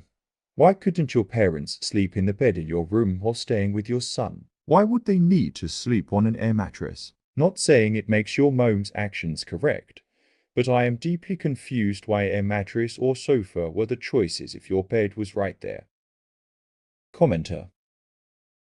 I am trying to figure out why they didn't just take him to the grandparents' house. I think son staying at their house instead would have been easier and less hassle for everyone. Another comment. Info. If she had texted you and said she decided she couldn't to the air mattress and needed to go home, would you have freaked out? Because the lying is not okay, but the leaving really shouldn't have been a problem. I'm assuming she probably gets up pretty early for work. There was nothing really gained from her sleeping there. Your dad could handle that. Was she likely gone before your toddler woke up? She went to great lengths to conceal this, which seems so strange. Did she conceal it because she knew you would be unreasonably upset that she didn't stay? Story 12. Eta told wife's doctor she was acting weird about the pregnancy. My wife is currently 7-8 months pregnant with our second child. It was a bit unexpected because we didn't know she was pregnant until 6 months in. My wife and I were over the moon with our first pregnancy. Our daughter is the brightest point in both of our lives. She's completely uninterested in her second pregnancy. She hadn't bought maternity clothes and just wears her regular work clothes. We've discussed names, and she just told me I could name the baby. She wasn't interested in it. She used to have very strong cravings and would beg me to go to the grocery store even at 1 a.m. Now, I've asked her if she wants anything and have stocked the pantry with her favorite snacks, but she says she doesn't care what she eats. She used to ask me for massages all the time, and she hasn't done that in her first pregnancy. She wanted to be held a lot and reassured that I still find her beautiful and be doted on. Now, absolutely nothing. She hasn't told anyone, not even her family, that she's pregnant, even though it's blatantly obvious at this point. When we talk about the logistics of our second kid, she doesn't seem excited. She has flatly told me she's happy about the baby, but it wasn't how she expresses joy. She doesn't touch her belly. I told my wife's doctor about all of this at her most recent app. My wife was irate because they interrogated her about it and implied she had some sort of problem. Eta. Edit. I asked her if she wanted a vacation, a break to herself, anything. She doesn't want anything for herself. I am very worried. I'm the sod. I do all the chores and the bulk of the parenting. My wife is an active and involved parent. I'm not worried about how she's taking care of our children. I'm worried about her. Relevant comment. Has she been screened for antenatal depression? Most people know about postpartum depression, but depression is also common during pregnancy and can pose similar risk to the mother and baby the same way postpartum can. I would look into if this is what's going on so her doctor can start treating this. There is also a slightly higher risk of BPD when you have antenatal depression, so getting ahead of this sooner than later will be extremely helpful. Commenter. This, with her last 2 pregnancies. My sister-in-law experienced antenatal depression, and she unfortunately spiraled and hit rock bottom. My fiancé and I warned everyone something was very wrong and she needed help, and everyone ignored it and chalked it up to anxiety. It only got worse postpartum. Commenter. I have a friend whose cousin had antenatal depression, and nobody believed the cousin's husband that she did, and that he was concerned. My friend's cousin was very much the type of person that if one person tells me something, they're overthinking, overreacting, etc. But if multiple people tell me, then I need to believe them. None of her family shared her husband's concerns, and so none of them said anything. After she gave birth, she spiraled so badly due to postpartum and the untreated antenatal that she tried to kill herself and the baby. She failed to kill the baby, but succeeded in taking her own life. The husband rightly blames everyone in her family that he approached. My friend lived on the opposite end of the country, and due to his work and school schedule, they didn't get to talk much even though they were super close.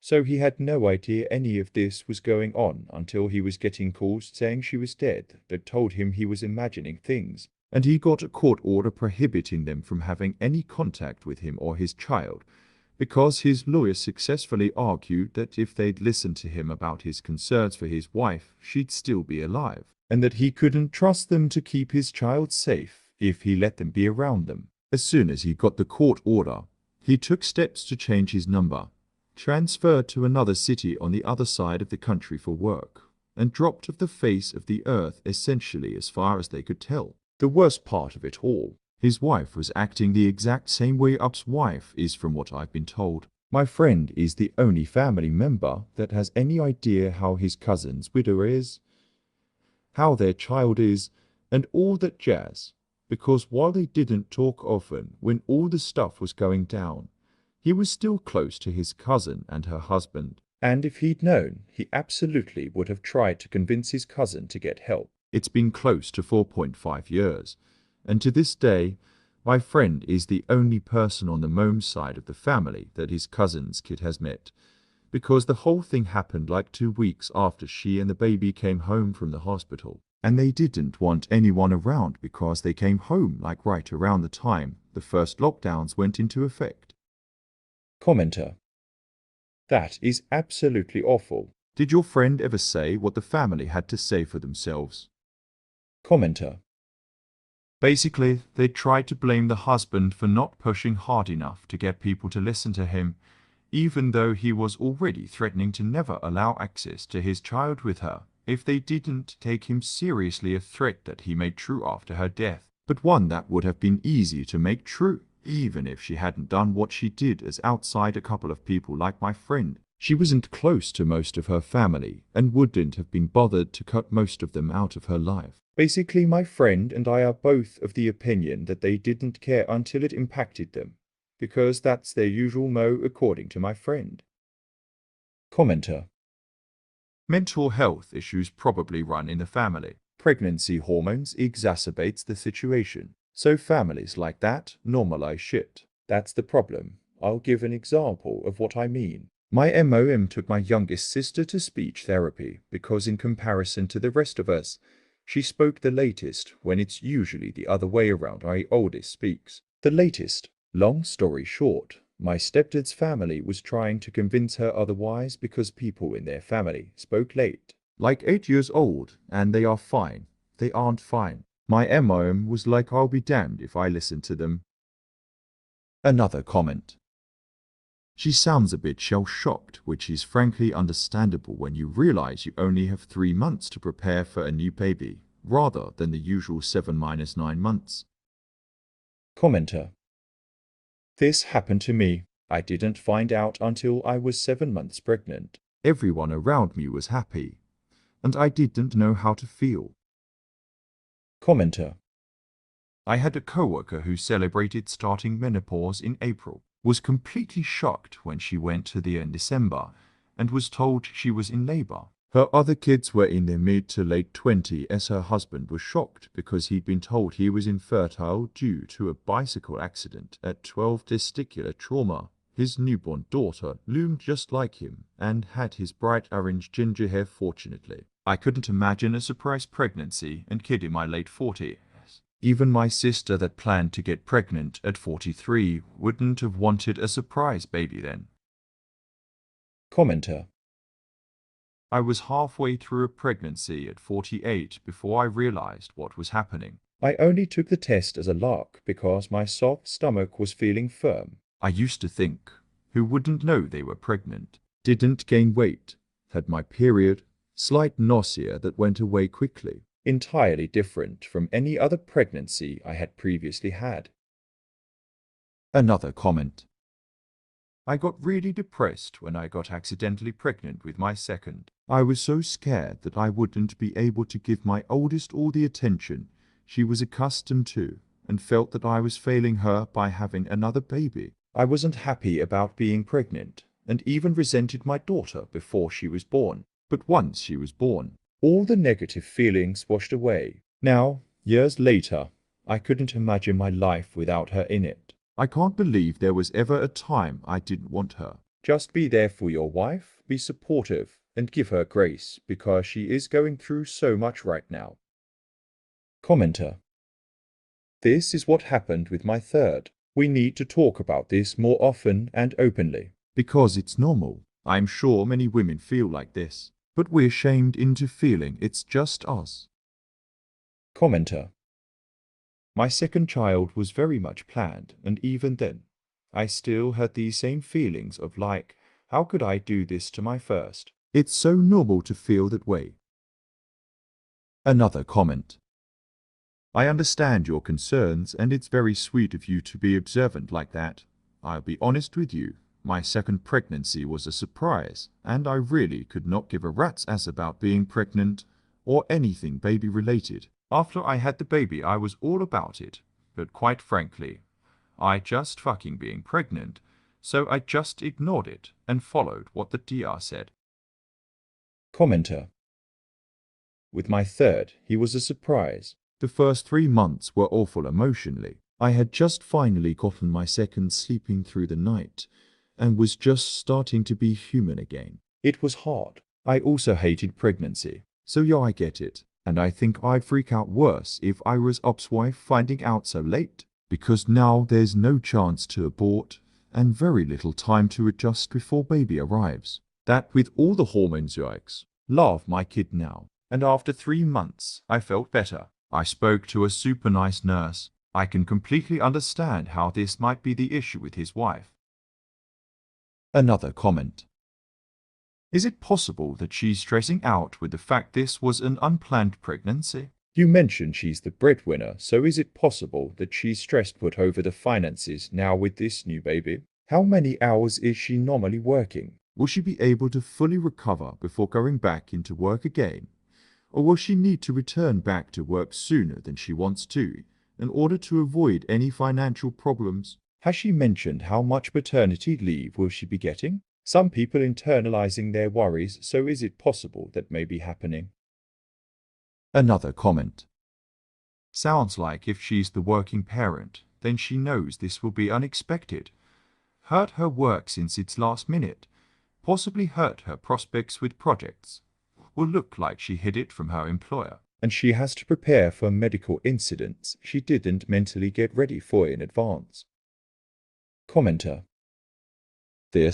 I cannot imagine how stressful this situation would be. Not only is it an unplanned pregnancy, but there may be projects at work that will now need to be reorganized or handed off. Depending on the type of work she does, this could really be a setback for her career and or financial plans. There are really any number of reasons why she wouldn't be as enthusiastic as she was the first time. It's great that Op is paying attention, and even mentioned it to her doctor, but he should also talk to his wife about how she is feeling overall.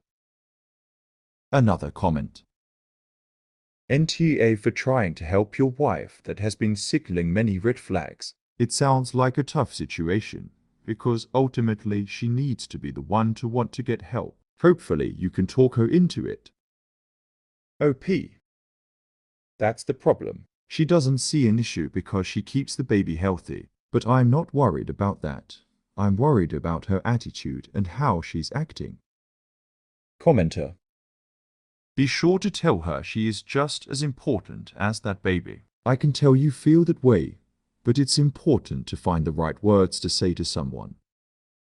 Another comment. NTA. But it sure sounds like your wife was not ready for this to happen, even if you talked about it as a hypothetical, and since she found out so late, she likely feels trapped with it since it was too far along to consider any alternatives. It's a big shock to her, and it's all happening inside her.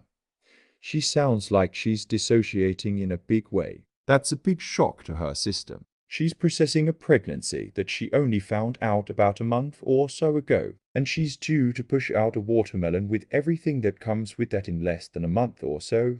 You're not wrong to be worried about her. Therapy would probably benefit her in a big way, but it won't help until she's ready to engage with that. So pushing her into it won't be helpful. Just keep an eye on her and be present. That's all you can do right now. Hope it goes well.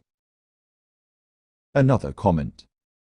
Is it possible your wife didn't want another child, and now she's depressed about having to go through it all again? Perhaps she had other goals or plans for her life and is disappointed to not be able to achieve them now. I do think it's normal for many women to not make as big of a deal about subsequent pregnancies though. The first one is a big deal, but after that, some things like new maternity clothes aren't really necessary since you only use them for a short time. Story 13.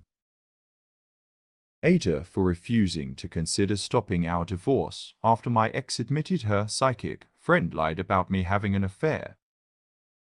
I met my wife, Rona, when we were in college together. I made the obviously terrible assumption that the fact she was in post-secondary education meant she had a modicum of common sense. We started dating our senior year, and after job hunting settled on moving back to her hometown after graduating. We found an apartment and lived together for 2 years before getting married. All good so far. At our wedding, I met an old friend of hers, Anna. She offered to read my palm since she was part gypsy. Weird. I am in construction, and I know a few people from that group, and they call themselves Roma, whatever, and only comes to town every once in a while. She lives in NYC, so she doesn't have time to visit since she has an exciting life there. She makes costumes for plays and cosplayers. So we see her maybe 4 times over the next 2 years. Last time she came was Labor Day last year. And that's when it got weird. All of a sudden Rona starts acting oddly. She starts checking in on me at work, Coming by when I'm working late. asking to use my phone because hers is almost out of power. That sort of thing. She finally comes out and accuses me of having an affair. I thought she was joking, so I laugh and say that I am not. This sets her off like a Roman candle. Because Anna told her I would laugh it off when Rona came for the truth. I laughed because it was ridiculous. I barely had time for a relationship with my wife and my job. I am home all weekend long. When I go golfing, her brother is almost always either in my foursome or at the club.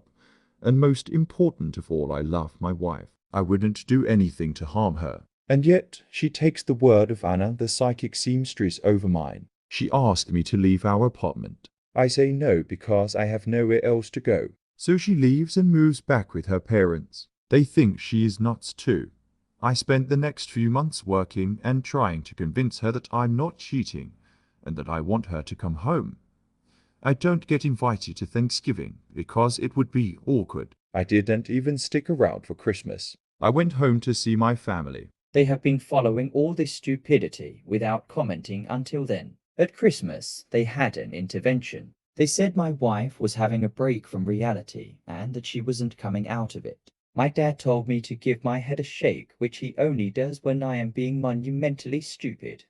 When I got back, I went to a lawyer and started my divorce. That was in January. Finally, at the beginning of April, Rona calls me to talk. I say that we should talk through lawyers. She starts to cry, and I agree to meet her in public if she will allow me to record our conversation, so I can give a copy to my lawyer. She eventually agreed. Turns out her and her parents hired a private detective to find my affair. 6 months and a huge bill later, zero evidence of an affair. She finally believes me and wants to come home. I tell her that our lease is up in July, and I already found a job in Denver near my family. She says she would come with me. I respectfully declined. I told her we just weren't right for each other. The truth is, I do not want to have my offspring share DNA with this dingbat. Anyway, I am moving ahead with my divorce. I am gutted that she took her friend's psychic vibrator over mine. Her family has approached me several times. The last time her dad offered to front as a 25% down payment on a house if I agree to go to marriage counseling instead of just leaving. I politely declined. I cannot be bought. Rona is now depressed, but I see no way of ever trusting her again. She is young enough she can marry again and wreck some other guy's life. Edit. I meant to write psychic vibrations, not psychic vibrator. But I like the idea better the way I accidentally wrote it. So it stands. Relevant comment. Absolutely NTA. At least you found out before having kids. I can only imagine how that relationship would have been going forward. Every new magazine, quiz, or daytime talk show would lead to a new accusation. Commenter. Yes. Thank God no kids involved. Dodged a bullet in a way. Another comment. The truth is, I do not want to have my offspring share DNA with this dingbat that took me completely teeth out. Commenter. NTA. This is the best line. Marriage is a partnership. If the spouse takes the word of a psychic or any third party over the spouse when logic and the rules of time and space conflict, there's a problem. Fundamentally incompatible. Love up going to another town and starting over. Commenter. It also speaks for massive mental issues in their whole family if they paid a private investigator, together as a family, for 6 months. Even in Better Call Saul, after a week, Charles was asked if the private investigator was really needed, because it was getting extremely expensive. But here, the whole family paid one for 6 months. Their genes are unstable as heck. Commenter. I sort of gathered they got him to prove to her that she was being crazy. Commenter. I don't know, I'd give the benefit of the doubt to the family. The ex-wife is obviously Looney Tunes Cuckoo Bananas, and maybe the family hired the investigator to be a neutral third person in all this to snap her back to reality. Obviously, the family is rich since they could bribe the op with a house down payment too. I mean, the smart thing would have been to tell the harpy to go to therapy, but hey, sometimes you do stupid shit. Another comment. I once worked with an older male colleague. He was 50-ish. I was 28 and recently married. This man would hustle out of work at exactly PM every day and would not stay a second later, no matter the circumstances. Turns out that his wife had been accusing of affairs his whole marriage, and if he was 5 minutes late getting home, she would absolutely blow, making life hell more hellish for him for weeks afterward. I learned that this behavior in his wife started innocently in the early years of their marriage and had ramped up to level 10 crazy over the years. By that time they had kids, a mortgage, and it was impossible for him financially to leave. She gave you a gift. Take it. Commenter. My ex used to want exact timings from me. Like if I was leaving a friend's, she'd want me to tell her the exact time the Sat Navy would say I'd be coming back. She would tell me about her friend's husband who would do that to the minute in an attempt to legitimize it. I refused to be that anal. But for years time with my family would be cut short because something would come up that she'd need me back for. The last time I ever saw my uncle before his death was super rushed because out of the blue she needed me to get something for dinner and I never looked at her the same after that. I really hate confrontation and took the path of least resistance for too long. Another comment. Even her own parents want her out of their lives. Her dad spent a bunch of money on a private investigator, not to help his daughter, but to get her out of his home and to get that crazy out of his life. And now he's willing to literally give you money to take her back. Really think about that. It'll help you sleep at night if you ever second guess your decision to run. NTH. Commenter. Imagine having a child so dumb, crazy, and toxic, you pay people to take them out of your house. LMAO. Commenter. I'm gonna call my dad. He's done similar for my sister before, and the name up gave and my sister's line up lol. I don't think it's her, but it's pretty spot on for her historically. Another comment. NTA, and in a weird way Jude Anna helped you out in dodging a nuke. Glad it happened earlier in your relationship and not after you guys intertwined even further like kids. How's etc. Commenter. My fiance's mother is of her rocker in a similar fashion, and did something very similar to my fiance's father. She believed some crazy women on Facebook that said her marriage was done because their astrology signs didn't match. So she threw her husband out and lied about him being dangerous to himself and others, and he was locked in a psyche hospital for a few days. You are definitely NTA, and have asked yourself from future heartbreak from her crazy. Commenter.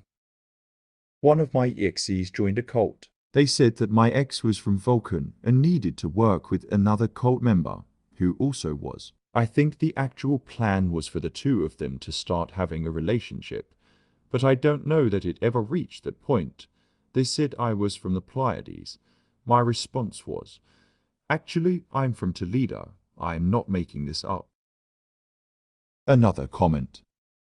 NTA. I had my suspicions my ex was cheating on me. I asked. He gaslit me and accused me of cheating. You know what I did. I waited, because I had vowed to be team him in our wedding vows. Finally, he tripped up in his own web of lies and started contradicting himself. I pointed it out. He came clean. He had fallen for 3 other women, asked some of them to leave their partners and run away with him, propositioned them for sex. They all declined, but didn't tell me, bastards. We shelved the conversation, because I was hot at that point. The next morning, he tried to gaslight me again. I reminded him he had already confessed. His response? Oh yeah, oops. He then proposed we open up his side of the marriage so he could be free to date other people. then come home to me waiting for him. And I told him to stick his one-sided open marriage where the sun don't shine. And I bounced. I had my confession, straight from the horse's mouth, unable to be edited or photoshopped. I'd rather be wrong about believing him when he says he's not cheating, and leave later once I have definitive proof, than be wrong about believing he's cheating, when he's actually innocent. If that makes sense. Love the psychic vibrator. Story 14. Hater for taking back a gift after I learned the birthday person would not be the one using it. My daughter, Jenny, 13, has a best friend, Morgan, nearly 13. The two of them spend a lot of time together at our place. I do not know Morgan's mother very well, as Jenny doesn't often go to their house. This is mainly because Morgan's house is a little chaotic. She has 4 siblings. Jenny is an only child, and Morgan has said she likes the quiet. Morgan has done a lot of stuff with us. I occasionally enter radio or online competitions and will win tickets to certain local events. When I won 4 tickets to a concert last year, Jenny and I brought Morgan along with one other friend. We all had a blast. Recently, I won another pair of tickets to a concert that I plan to attend with Jenny. A few days after, I was told about a work trip that I have to take that falls that weekend. Jenny usually comes with me. So Jenny suggested we give the tickets to Morgan for her birthday. She could either go with another friend or her MOM. I checked with Morgan's MOM before we mentioned this to Morgan, and she said that was fine. Last night, Morgan was at our house, and she seemed upset. When I asked why, she said her MOM was taking her brother to the concert because her brother has never been to a concert before. I asked if Morgan's brother even liked the band, and Morgan said no. It was just the principle of the matter. Morgan and her other 3 siblings have been to concerts. He hasn't, and since they can't afford stuff like this, he gets to go.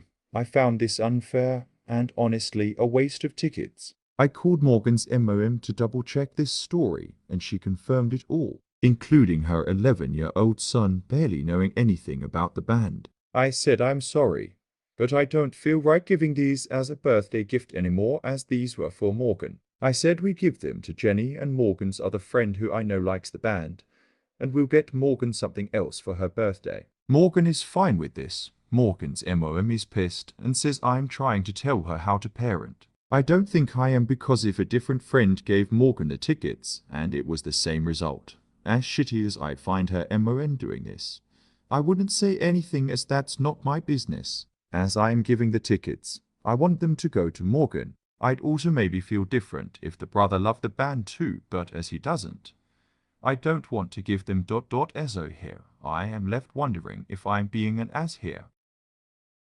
Relevant comment. NTA. Please tell you are just as curious as to what is really going on, cause that's insane. Why is her MOM dragging a kid to a concert if the kid doesn't even want to go? If we were friends, I would volunteer my own money to Morgan's MOM to take little bro to a concert he may actually enjoy, cause why? Talk about an utter waste. Kid's gonna hate it. Morgan is gonna be pissed. You're gonna be pissed. Does the MOM like the band? But then why bring uninterested kid? I do not get it. Morgan's MOM is going through something. I feel bad for her, cause clearly something else is afoot. This is the dumbest of all possible plans. Why is she fighting for it? I would love to know what's really going on, seriously. I would feel better if Morgan's MOM just took the tickets herself and went on a date. I could understand that. Mother of 5 really wanting to go out? Okay, I understand. Still an arm move, but at least I understand. OP.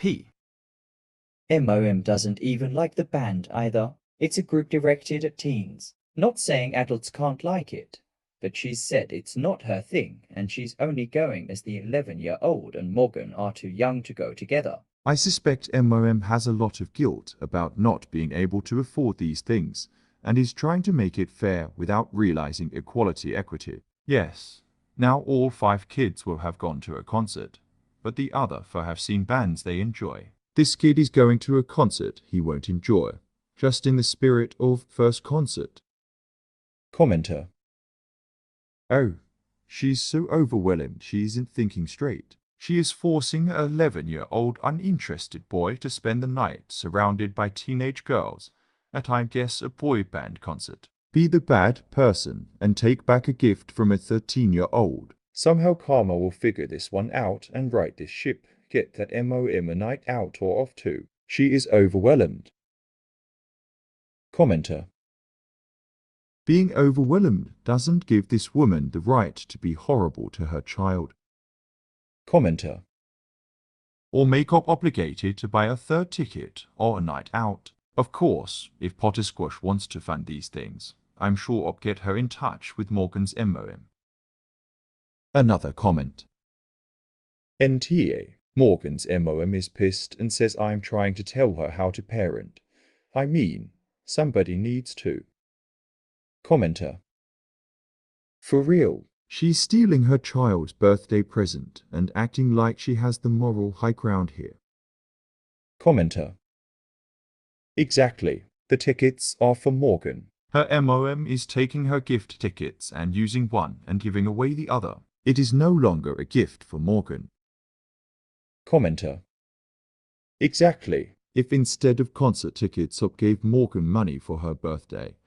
But wait, Morgan's brother has never received money on his birthday, so the money gets taken from Morgan and given to the brother. That's ridiculous. Morgan should be able to enjoy her own birthday gift. Another comment.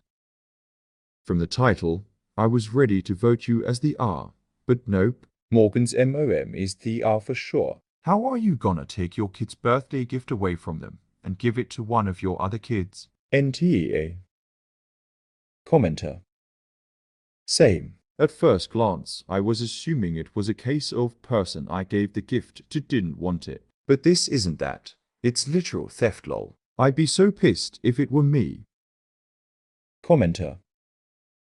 Honestly, from the title I was like, it's debatable. I was easily manipulated as a kid, and I knew if I didn't have that rule in my house, I would have stuff, but this is a clear NTA. Commenter. Sadly, back in my day, I have seen friends with siblings go through this. More than once. Different friends. Different states even moved from Florida to Connecticut in the early 90s. It's the only time I can remember as a child being grateful I was an only child. Till I was 11, 12. ETA wow. I was sitting here stewing about this post and a memory of my MOM searching my room like a DEA agent when I came home from school. Asked her what she lost. What was missing? She was searching for my birthday money. I remember being so hurt when I gave it to her. She never even bothered to clean the mess she left. I got grounded for it by my dad instead. He didn't care she did it. He cared that I hadn't cleaned it by the time he got home. It was a Friday. I remember because I got grounded to babysit my two baby brothers. Reason for her desperate need, cigarettes and bowling league, and I had to babysit for free. Damn, I try to forget that shit. I was 14 when this happened. Story 15.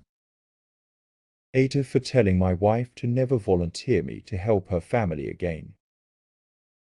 My wife 38F and I 39M have been married for 8 years and have a 4-year-old son. My wife's younger brother Joe and his girlfriend are moving into an apartment together at the beginning of June. But GF's lease is up at the end of April, so she needed to move out of her place. But Joe currently lives in a studio apartment, so he doesn't have room for all her stuff. So they were going to move all of GF's stuff into a storage unit for a month until they get their new place together. A little over a month ago, Joe had asked my wife if we would be able to help them move GF's stuff, and she agreed. My meal was supposed to watch our son, so we could both help, but she fell ill and had to cancel. My wife suggested trying to get a babysitter for that day, but I didn't want to spend hundreds on a babysitter to help someone move. That's dumb. And bringing a 4-year-old with us would not be helpful to anyone. This turned into an argument between us because she said I should help them move while she watches our son, since I'm stronger than she is, and I know how to drive our truck with a trailer. I told her that she should help them and have them rent U-Haul for the day. We compromised by telling Joe that I would help them, but they need to get a U-Haul instead of using our truck and trailer. Then, the morning of the move this past Saturday, My wife told me that a friend of hers got sweet tickets through work to a hockey game for that day and invited them. Yes, sweet tickets to a playoff hockey game. She said she would be bringing our son since her friend was bringing her kids too. Great. So not only do I get stuck helping someone move, but my wife and son get to go have an amazing experience together that I miss out on. And yes, this was my son's first major sporting event, and I was missing it. And wouldn't you know it, Joe never got a U-Haul. And his girlfriend wasn't even close to packed up and ready when I got there. I spent 7-8 hours and multiple trips back and forth helping them move. All the while my wife is sending pictures to our family group chat of how much fun they're having at the hockey game when everyone was home that night.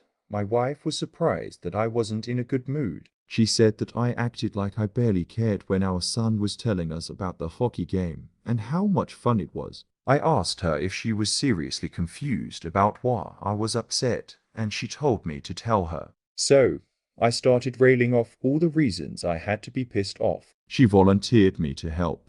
She got to spend the day doing something very special with our son that I missed out on. Her brother and his girlfriend were not prepared, and I had spent the entire day doing manual labor. I ended my little rant by telling her that she is never going to volunteer me to help her family ever again. She told me I was overreacting, and I can't hold it against her that her friend invited them to the game. She also said I'm not being fair by blaming her for Joe and his GF. Relevant comment. She told me I was overreacting, and I can't hold it against her that her friend invited them to the game. You're not holding it against her that her friend invited them to the game. That's ridiculous. You're upset that while she volunteered and strong-armed you into doing this favor, she apparently was having a grand old time. How callous do you have to be to not only continuously send pictures of their good time while you're stuck doing something she made you do, but then to pretend you were upset because she was invited by a friend? I'm guessing you couldn't care less that she was invited. I'm guessing what actually hurts is her blatant disregard for your time and energy. On top of that, missing your son's first like that. She also said I'm not being fair by blaming her for Joe and his GF. Remind me who volunteered you for the job. Commenter.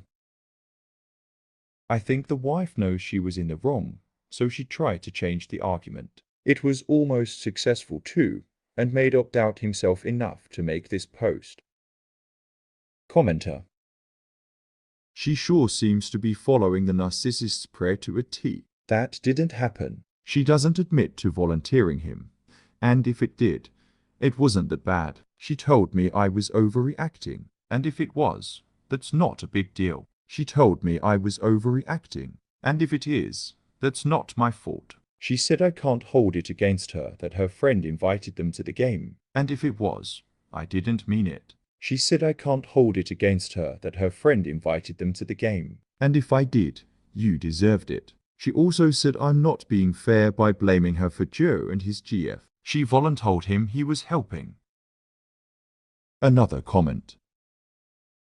And here, if your brother-in-law and his girlfriend weren't packed when you arrived, you should have left and told them to call you when they were done packing. If someone asks for assistance moving, it implies they are packed. Commenter.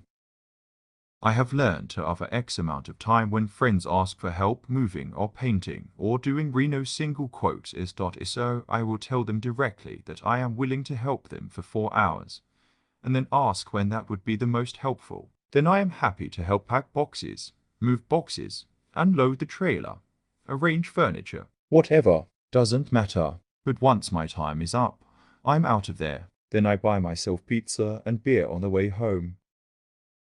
Commenter. At this point, I would refuse to help pack. I'm there to grab boxes or furniture and carry them out, or in, that's it. I do this. I don't pack. I have no problems helping my family, but they also know that I'm the heavy furniture guy, not the small box guy. Need to move a safe into your basement? Sure thing, let's do it. Pack your kitchen utensils. Haha, call me when you're done. Commenter. Yeah, I definitely do not want that intimate a window into even my own life, let alone anyone else's. Commenter. That's so interesting. I'm the opposite. I only pack.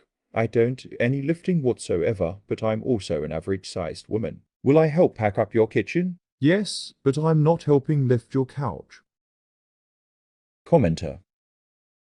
Yeah, I always tell people I have a hard out in 3 hours. I have learned saying why. They think they can convince you to stay longer. Nope, I can't stay past PM. I have to go. No explanation, no excuses. So, if they didn't pack or need help doing something, I'm here to help. But I always advise, you might want me to help with the heavy stuff, and then you can make 20 trips later with the small items after I'm gone. Done. If they are stupid and want me to spend 2 hours putting dishes and books into boxes, okay.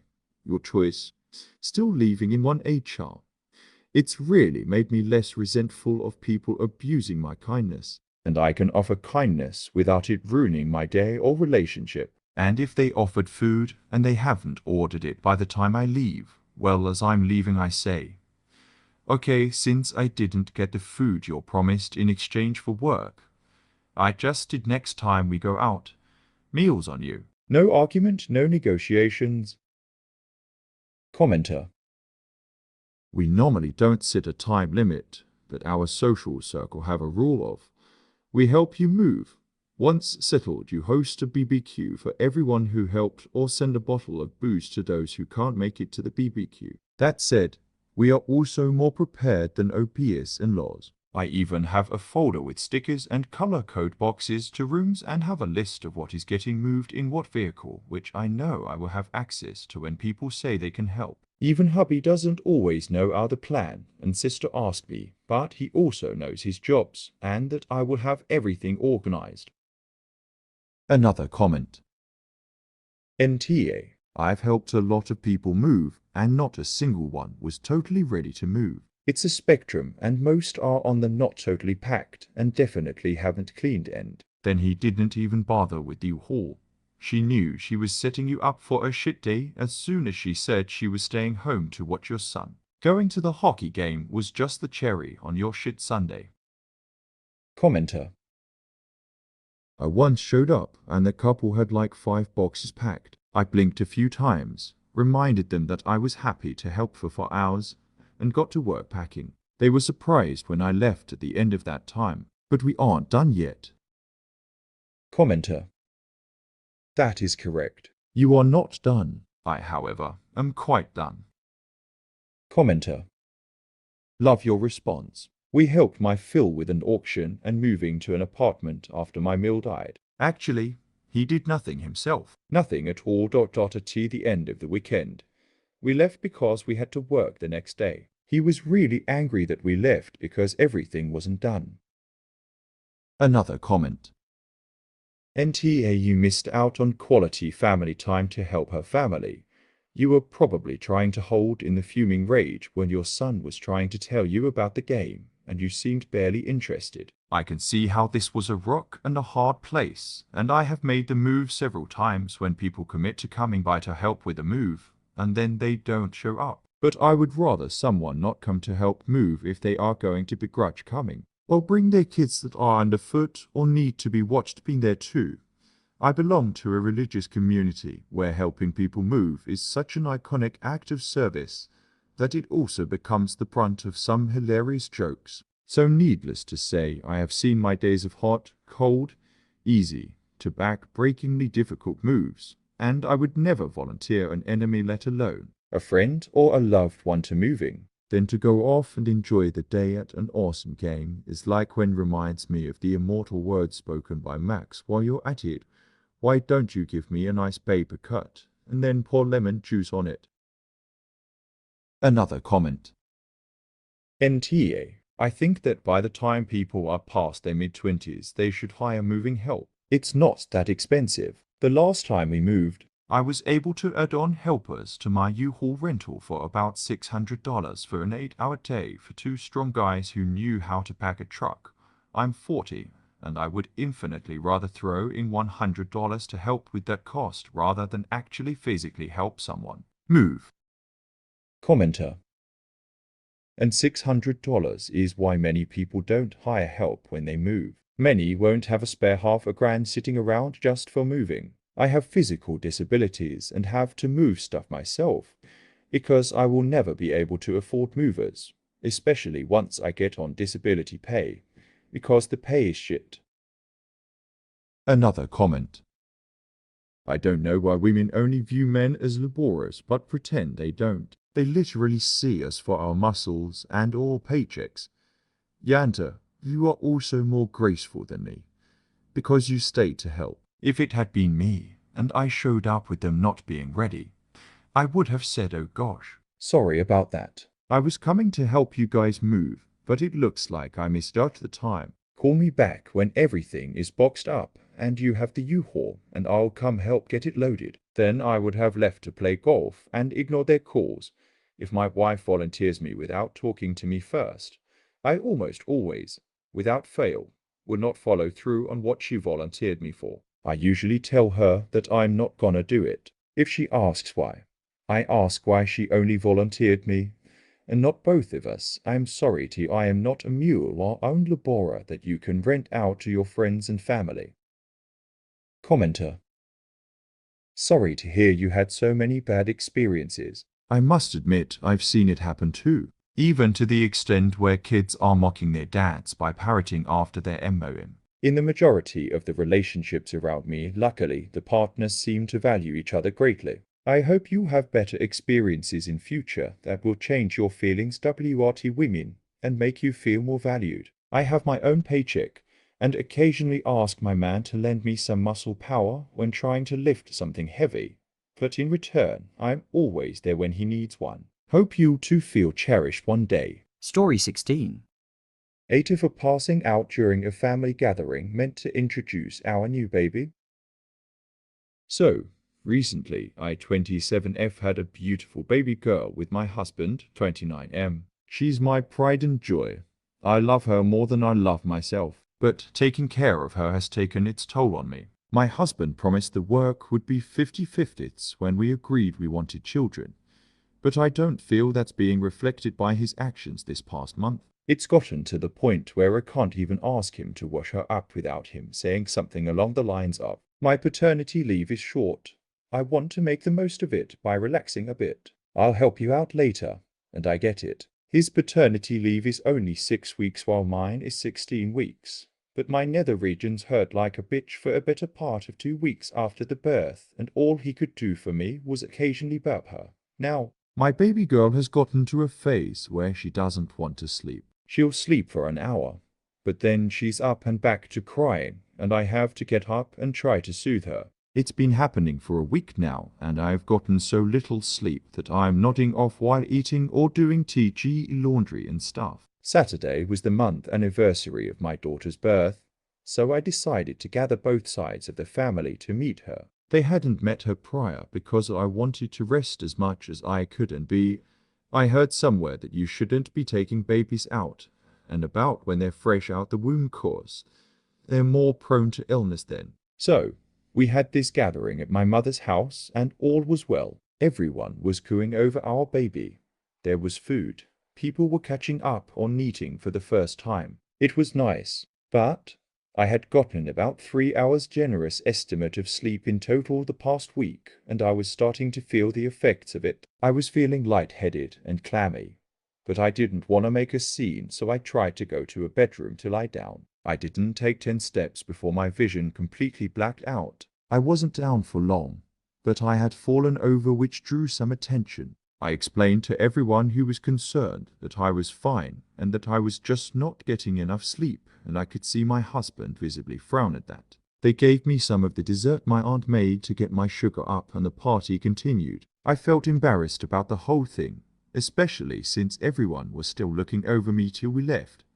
But it's whatever. What bothered me is my husband's reaction. When we got home, he started going off on me about how I made him look bad and like he wasn't taking care of me. I was confused on how TF me passing out made him look bad. But he refused to explain himself and had a pity party for himself in the kitchen. I was still feeling bad, so I decided to leave him alone and just to go sleep. But he seems to have taken that as a sign that I don't care about his feelings. He's in my ear this morning about how I just ignored him to go sleep last night and how I didn't even put the baby to sleep before leaving. Is he right? A to hear. Update. So I've tried talking with him, but he's been ignoring me and the baby the last 3 hours. I'd usually wait longer, but I'm just too tired to deal with this right now. You guys were right. I do need help with this, and he's made it very clear he's not ready to help me yet. So I'm just going to go to my mom's place. I'm currently packing. I am so done. Relevant comment. And I can't call your husband the names I want to, because my comment will be deleted. Paternity leave isn't a time to relax. It's a time you're helping raise the baby and spending time together as a family. Clearly, he is not doing either of these things as a C. You'd be better rested and BN. He'd have noticed you're exhausted. You passing out made him look bad because it was clear to everyone that you're being left to raising your baby alone. It's clearly not a partnership, and the you're married to is turning it onto you to shift responsibility and blame. You need to seriously reconsider the relationship's future and bring this up with him, as it all comes down to him and his behavior. If he gets his shit together, then things will be much better. But if he doesn't, you and your daughter deserve so much better. Commenter. He doesn't know what paternity leave is and doesn't really want to take care of his family. Sadly, you can't seem to shake the loser. Commenter. This deadbeat of a father and husband is using his 6 weeks to laze around instead of using it taking care of his wife and child. You said you love your baby more than yourself. Would you want to let her grow up and think that it's normal for wives to push themselves while they're sleepless and in pain until they faint, and husbands to berate them instead of worrying and taking care of them? Tell your parents that your husband doesn't help you at all and blamed you for making him look bad. You know what else makes him look bad? Being a deadbeat father and partner. Another comment. The whole point of paternity leave is for him to help out, not relax. He makes you work extra hard on taking care of the baby. Then, when you pass out, he sees himself as a victim who looks bad in front of his family. Your fainting is proof that he's not pulling his weight. If you trust his parents, show them this post and get their backup in giving him the wake-up call he deserves. OP. His parents are genuinely nice people, so that may work. I'm starting to worry about my health at this point, and he's refusing to listen to me. Commenter. I hate to have to point this out as if it's not bad enough. You need to consider what would happen if your baby is in your arms and you pass out, or on the changing table, in the bath, etc., or lying down. You fall asleep on her. I am sorry, but this is very serious and tremendously unsafe for both you and your precious babe. You desperately need help on, and it's obviously not going to come from him. You need to confide in your family. I'm so sorry you're going through this. It is absolutely a him problem and it's abusive. And it's worse than you are able to see while in this terrible state. Also, and this is big baby may have colic or a milk allergy. Neither are uncommon, and her waking like this and the frequent crying are not the norm. You need to call your pediatrician ASAP. Also, if you're breastfeeding, you may find you need to supplement. Sometimes we don't have enough. How often does she need diaper changes? Please reach out to MOM etc. right away. Commenter. Yes, maybe baby isn't getting enough to eat. My parents found this out about me when I was a baby, and I was up all the time and fussing. They started bottle feeding me, and I was fine and started sleeping well. My mother was not producing enough quality milk to feed me. Another comment. So during his restful paternity leave, he provides no support, resulting in you getting 3 hours of sleep that week and you pass out. He then gets upset at you for exposing his failure as a husband and father, then is pissed that you didn't continue staying awake to talk about his feelings and left him to put the baby down. And you're asking if you're the FF's girl.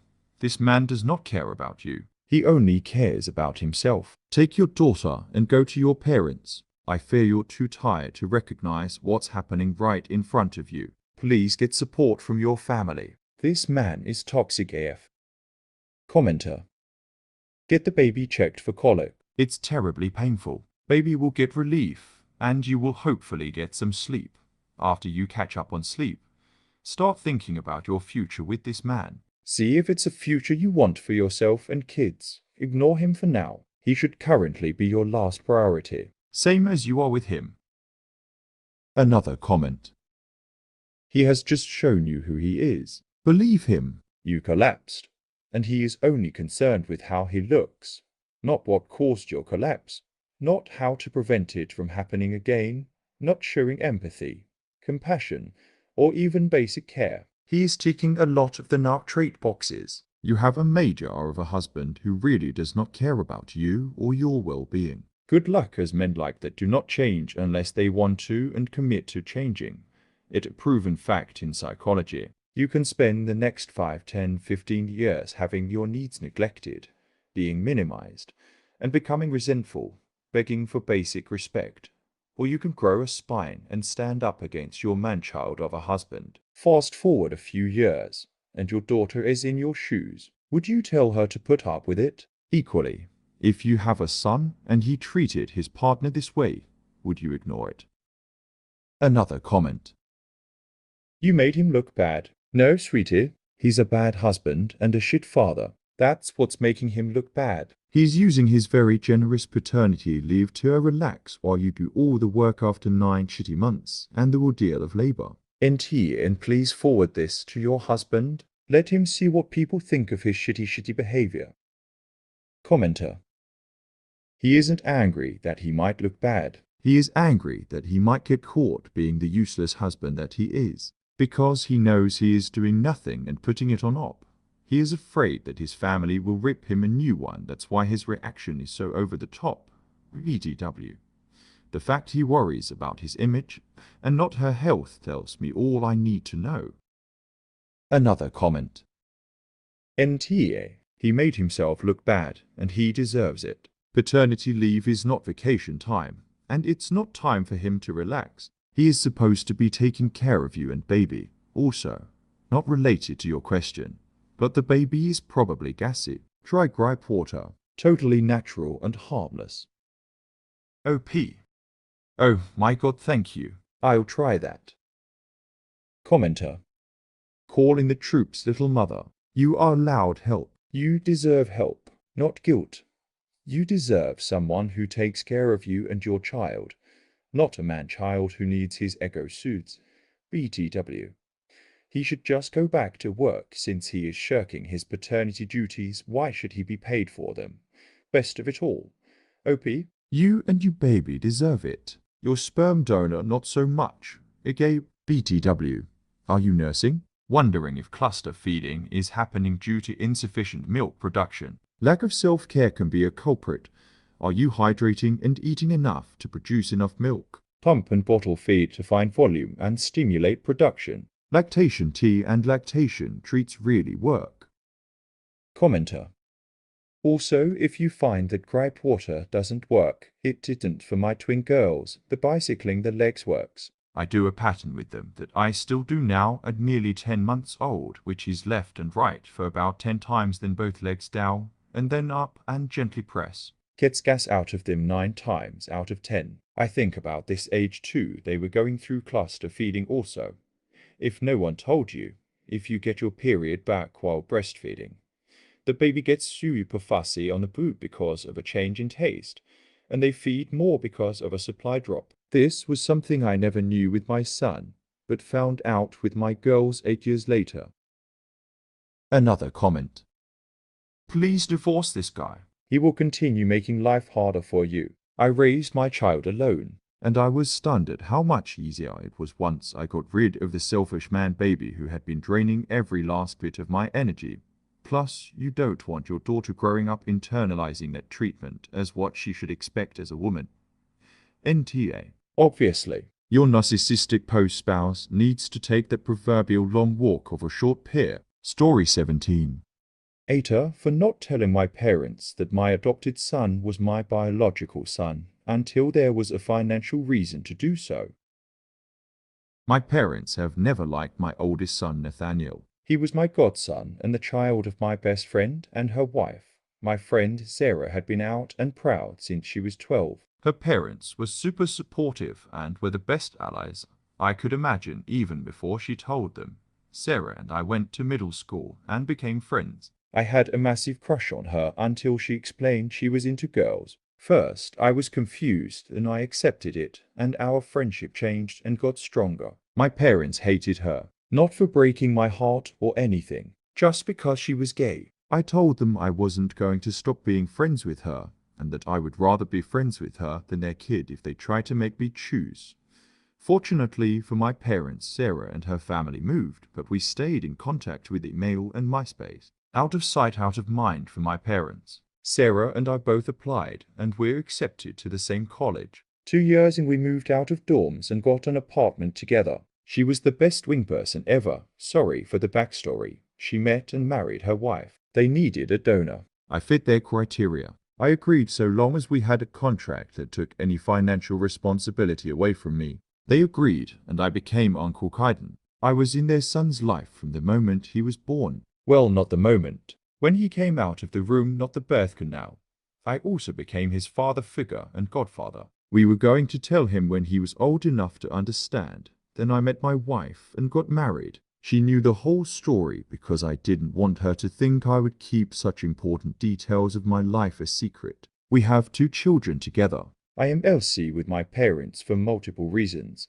Their homophobia is low on the list of them, if that gives you any idea how my parents are. They attended our wedding and have spent time with both of our kids. We did not deny them the opportunity to be grandparents. We just don't go out of our way to include them. Sarah and her wife passed away in a boating accident. Nate was with Sarah's parents at the time. I became his guardian and adopted him ASAP. He was 12. I make sure he sees his relatives on both of his mother's sides. I will continue to do so until he is old enough to go by himself. It has made for a confusing and bittersweet family. None of them knew I am not just his dad, but also his father.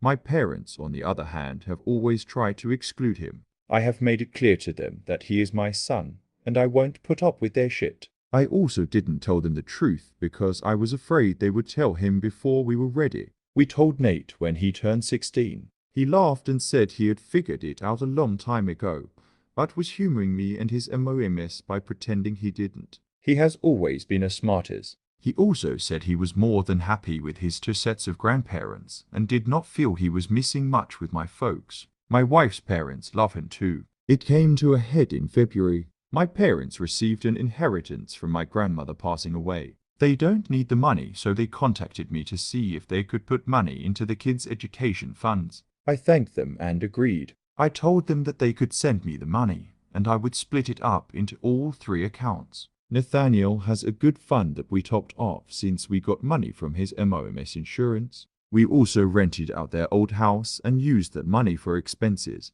My wife and I both work and have pretty decent accounts for our kids, but extra money won't hurt. My parents said that they only wanted me to split it 2 ways. Just my kids with my wife would be getting money. I then said thanks, but no thanks. I would not be excluding one of my kids because they were terrible people. They ended up opening accounts by themselves for my kids. Nothing I can do about that. My grandparents also set up a trust fund for their descendants to draw from when they turn 18. It isn't a lot of money, but every little bit helps these days. Nate is graduating next year, so we submitted the paperwork to get him that money. My uncle is one of the trustees and he told my parents and they freaked out that I never told them that Nate was my kid. I take them they were assholes because they knew I adopted him, and that fact alone made him my kid. Huge argument. You know what we mean. How could you keep him from us? Blah blah blah. I said that for 5 years. They have always behaved badly towards him. Even though he was my son, why would I include them more in his life? They are saying that they will sue for grandparents' rights. I laughed in their faces. I literally have a letter from them saying that they do not consider him their grandchild. Yes, I said we're LC with them, but my sisters both think I am being overly cruel. Even though they also see our parents very little, I think my son didn't miss much by not Interacting with people that absolutely would have said shitty things about his original parents. Relevant comment. Grandparents' rights over a 16-year-old who doesn't like them. Not going to happen. Commenter. And who they apparently put in writing that they don't accept as a grandchild. Commenter. Hey, I would love to sit in on that court hearing. It's bad enough when otherwise decent enough people are hung up on genetics and names and bloodlines. But when shitty people are, it's just so disgusting. I'm glad your wife is amazing, your son is grounded and cool, and that your parents are not enjoying their bitter feast of crow. Another comment. Let me guess, the two with your wife are girls, hence the over-the-top reaction to finding out he's really their blood grandson and threatening grandparents' rights. OP. Yes, we have 2 daughters. Another comment. Right. I read that and laughed. He's more than old enough by any court standards to decide which parent he would want to live with, let alone whether or not he wants to visit his grandparents. No judge is going to make a 16-year-old spend time with their grandparents. GTFO. They'd laugh yours straight out of court. Another comment. NTA adoptee here. You don't treat non-biological children or grandchildren differently if your parents. You want them and gave them plenty of chances. Adopting a child makes them your child. Full stop. OP. I never thought of him as my child until he was. The second I found out about the accident, I went and found him. It was like a light switch. Sarah's parents and her partner's parents knew I was to be his guardian, and no one fought us on adoption. Except my parents. They said I should let his family take him. I love my parents, but sometimes I wish I did not. Commenter. Sarah's parents and her partner's parents knew I was to be his guardian, and no one fought us on adoption. Did they know you were his bio-dad as well as going to be his legal guardian? OP. Not at the time. Commenter. It's wild that your parents are conditioning parenthood on whose sperm touched the egg. Like Nate is now a whole other person in their eyes, one worthy of respect, because you jerked off in the cup for his MOM versus some other dude. And never mind all the actual parenting hours you put in, etc. It's a very old school mentality. Another comment. NTA, your reasons for not telling them were 100% valid. Nate does not need people like that in his life, and he has already said he does not want them in his life. Your parents seem to be horribly toxic, small-minded people. What I would tell your parents point blank is, you never accepted Sarah because of your small-minded, bigoted beliefs. I did not tell you about Nate because you would have threatened to sue, creating conflict and strife when he was young. I refused to allow that to happen to them. Sarah was my best friend. I loved and still love her. She was an amazing mother. Nate had a great life with them. Then, when she died and I adopted him, you were horrible. You expressed your dislike for him and showed your true colors. I did not think you deserved it, and I still don't think you deserve to be in his life. I am not going to tolerate your bullshit narrative of this situation. If you were better open to accepting people, we would not be in this situation. I think you need to go from LC to NC. This is not the example of people you want in any of your children's lives. I am surprised you let it go this far. What I would say to your sisters. I am and will continue to protect my children even from our parents. Our parents are toxic, small-minded bigots. I will never apologize for protecting my son from that. This ultimately has nothing to do with you, so your feelings on the matter are irrelevant. In order to maintain any semblance of a relationship, I will not be talking about this with you again. You can keep your comments and support for your parents to yourself, then go LC with them for a while. Draw your line in the sand. If nobody can respect your boundaries, block them. You might be worried about your other 2 children losing out on grandparents. Trust me, they aren't. Cutting out that toxic will be one of the best things you ever do. OP. I'm not there yet. But it's getting there. Story 18. Age for refusing to lie to cover up what my MOM realized about me. When I 16F was 10, I lost my dad. My parents were in a transitional period, as my MOM's parents called it in the weeks prior to his death. What I think that means is they were trying to figure out how to divorce without fucking me up. But I thought it was pretty clear my parents' relationship was done. They hadn't seemed happy in so long, and I don't remember them being affectionate with each other. Within a year of my dad dying, my MOM met Harvey, and they were dating for 2 years when she introduced me and him. He seemed okay. I wasn't like, oh my god, so excited to have my MOM dating someone. But it was fine. MOM asked me what I thought, and I told her he seemed okay, and she was really happy, which was nice. She asked me if I thought he'd make a good bonus dad, and I told her I hated how that sounded. We talked, and she admitted she wanted to pick someone I could see being the new father figure in my life. She said it didn't have to be an only dad thing, but even if I loved someone enough to think of them as a second dad. I told her that wouldn't happen, but I'd be fine with Harvey sticking around and being married to her if she wanted that. We went to therapy and Harvey eventually joined us, and by the time we were done, I was almost 15, and they were married, and MOM was pregnant. My MOM had 2 kids in the last 18 months. My half-brother is 17 months old, and my half-sister is 3 months old. Things were kind of crazy when my half-brother was born, so MOM didn't do any kind of party or celebration of his birth. Since she and Harvey made sure they won't have more kids, MOM decided to throw a party to celebrate the kids being born. So this is where I should say that I'm pretty indifferent to the babies. I know they're technically my half-siblings, but I don't really feel anything toward them. Honestly, it makes me sad that I was the only kid my parents had together, because I think it would have been nice to have someone who's been there with me through my parents' relationship breaking down, Dad dying, and MOM remarrying and starting a family with Harvey. But I just don't see my half-siblings the way I imagine seeing a full sibling.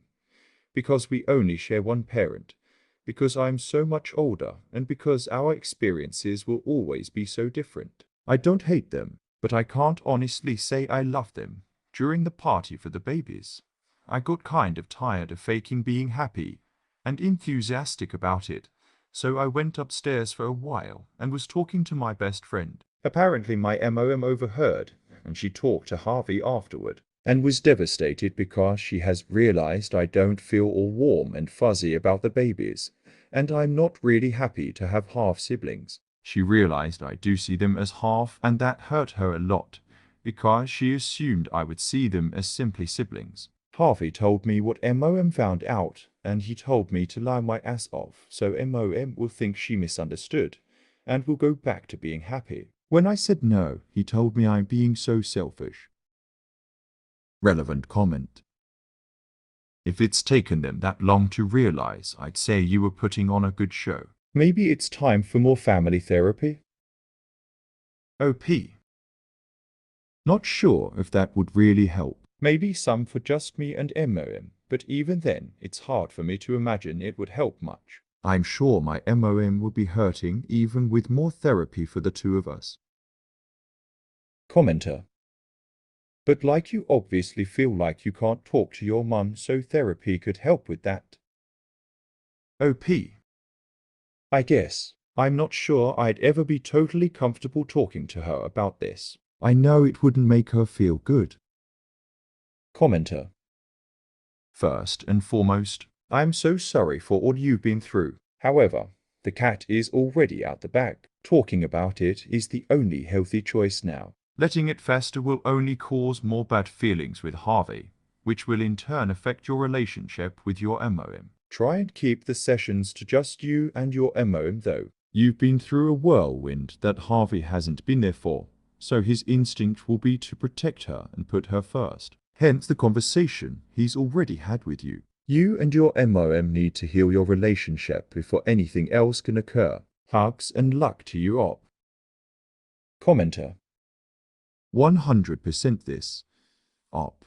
If Harry talks to you again, you can tell him that you understand he is looking out for you MOM, and you love that he does that.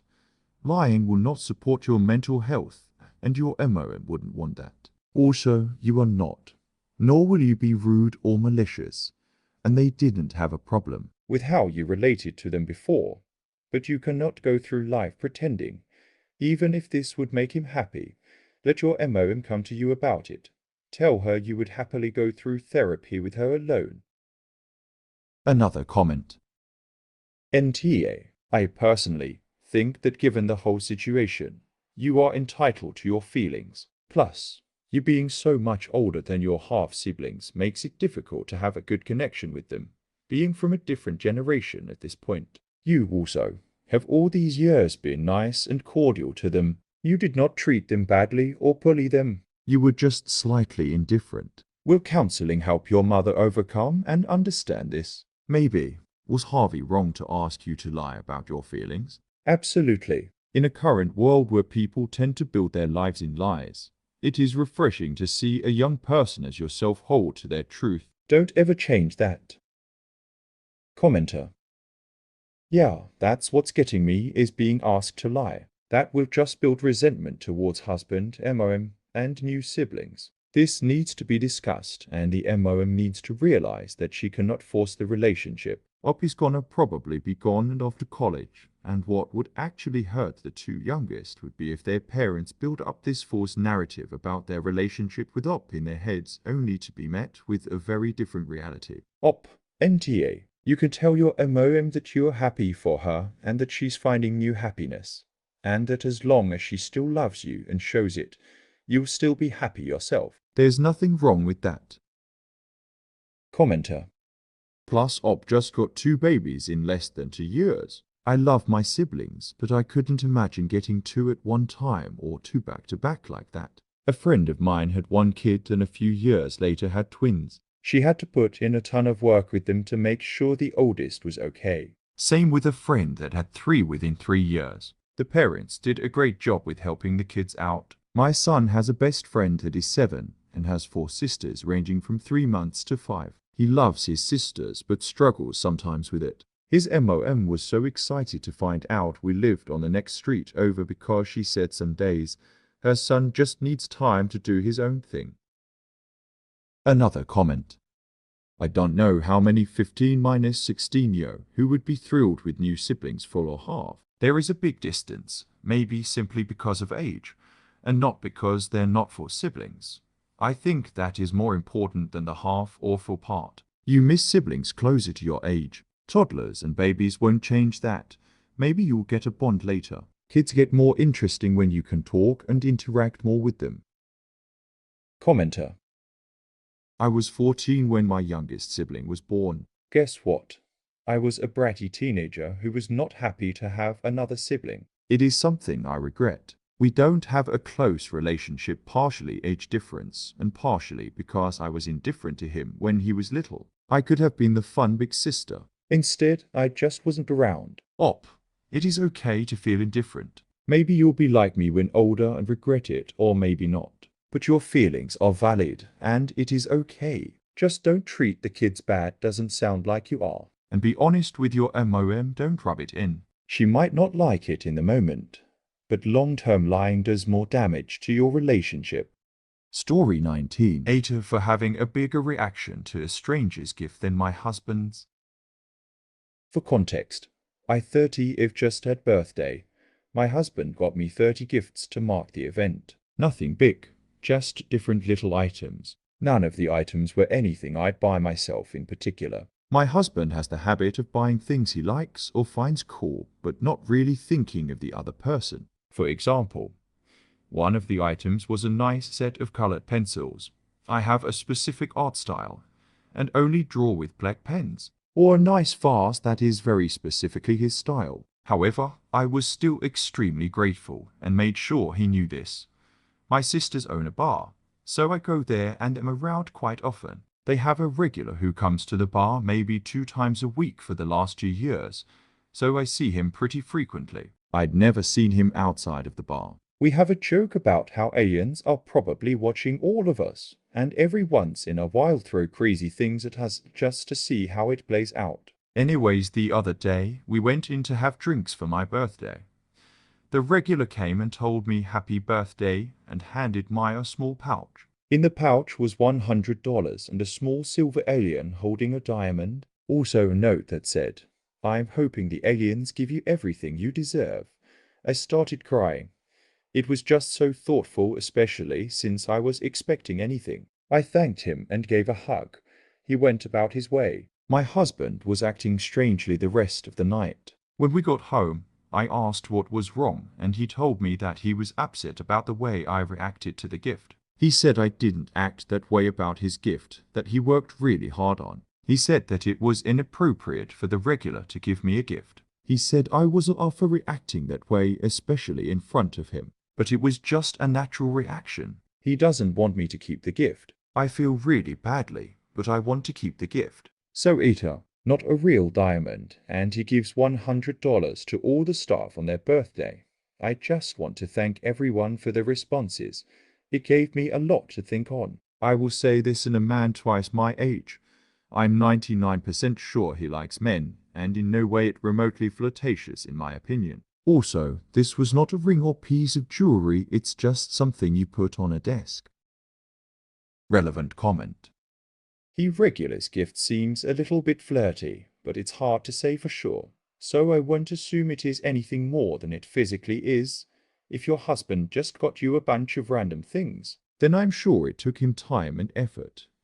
But it sounds more like he was focused on the number and not you. Faking reactions in one way or another is just another form of dishonesty, so it sounds like you were just being honest. If honesty hurts, then there's usually a good reason for that, and your husband is letting his jealousy override an opportunity to learn. NTA. Info. Was this an alien holding a real diamond, or the diamond was just part of the figure? Real diamonds are not a just friend's gift. IMHO also. Did any of the 30 gifts from your husband actually count as a decent or thoughtful gift? Or was it 30 pieces of MEH? OP. Just part of the figure, not real, under $10 I'd say. Commenter. Honestly, I think you should tell him openly about the problem with his gifts, the reason he never got the reaction from you, and the reason that he is now feeling jealous and insecure. Is because he knows on some level that that regular's little gift was much more thoughtful and meaningful than any of his own. If he wants more meaningful reactions from you when you receive gifts from him, then those gifts frankly have to just be more meaningful. It's sweet that he's buying you little nice things, but he's not buying them for you because they made him think of you. He's buying them because he thinks that they are nice. They don't actually convey any level of thoughtfulness or awareness of you beyond, for example, "Oh, she does art. I will buy her random art supplies." He didn't take the time or effort to actually think about the fact that you exclusively use black pens for your art, and would thus have no real use or deep appreciation for nice colored pencils. Buying meaningful gifts for people who matter to you is more than just, "This is a random thing that I personally thought was nice, and you deserve nice things." So there you go. It's putting actual thought into who that person is and what they would actually appreciate. Commenter. He isn't buying nice little things though. He's buying little things.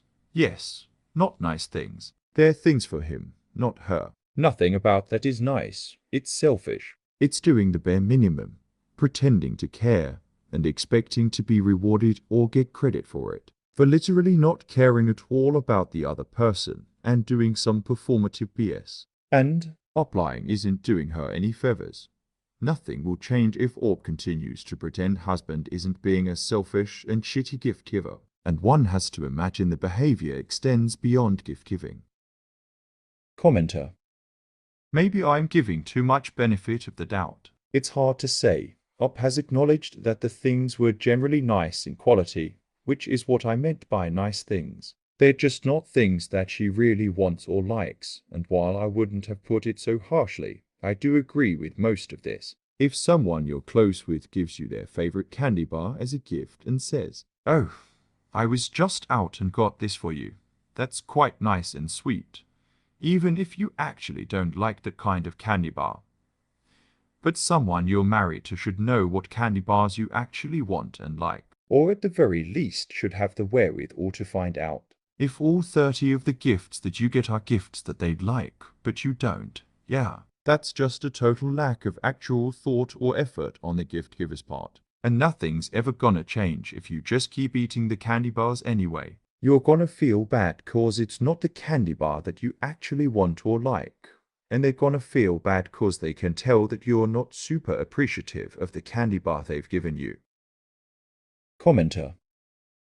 Being falsely cheerful about a gift you don't like is how you end up with a collection of something. I don't remember where I read it, but it might have been this site. A lady in her 70s had a ridiculous amount of owl figurines because someone gave her one when she was in her 20s, and she was very gracious about it. So every year, for birthdays and holidays, all of her relatives and friends gifted her owl figurines. She hated owls. Commenter. That's how I ended up with Barbies as a child. I didn't like dolls. I wanted Legos, Hot Wheels, Necks, video games, etc. But I said thank you with a smile every time I got a Barbie. So I kept getting them. Commenter. It's how I ended up an unwilling collector of stamps as a child. A friend of my mum's gifted me a beginner's stamp collection album thing, and I was effusive in my thanks just as my parents had taught me to be about all gifts, even though I had no real interest. So next gift giving more stamps from more people. I was still getting stamps into adulthood. When I moved interstate, it became an opportunity to reluctantly sell, donate, or throw out so many MEH gifts, including the stamps. Another comment. NTA.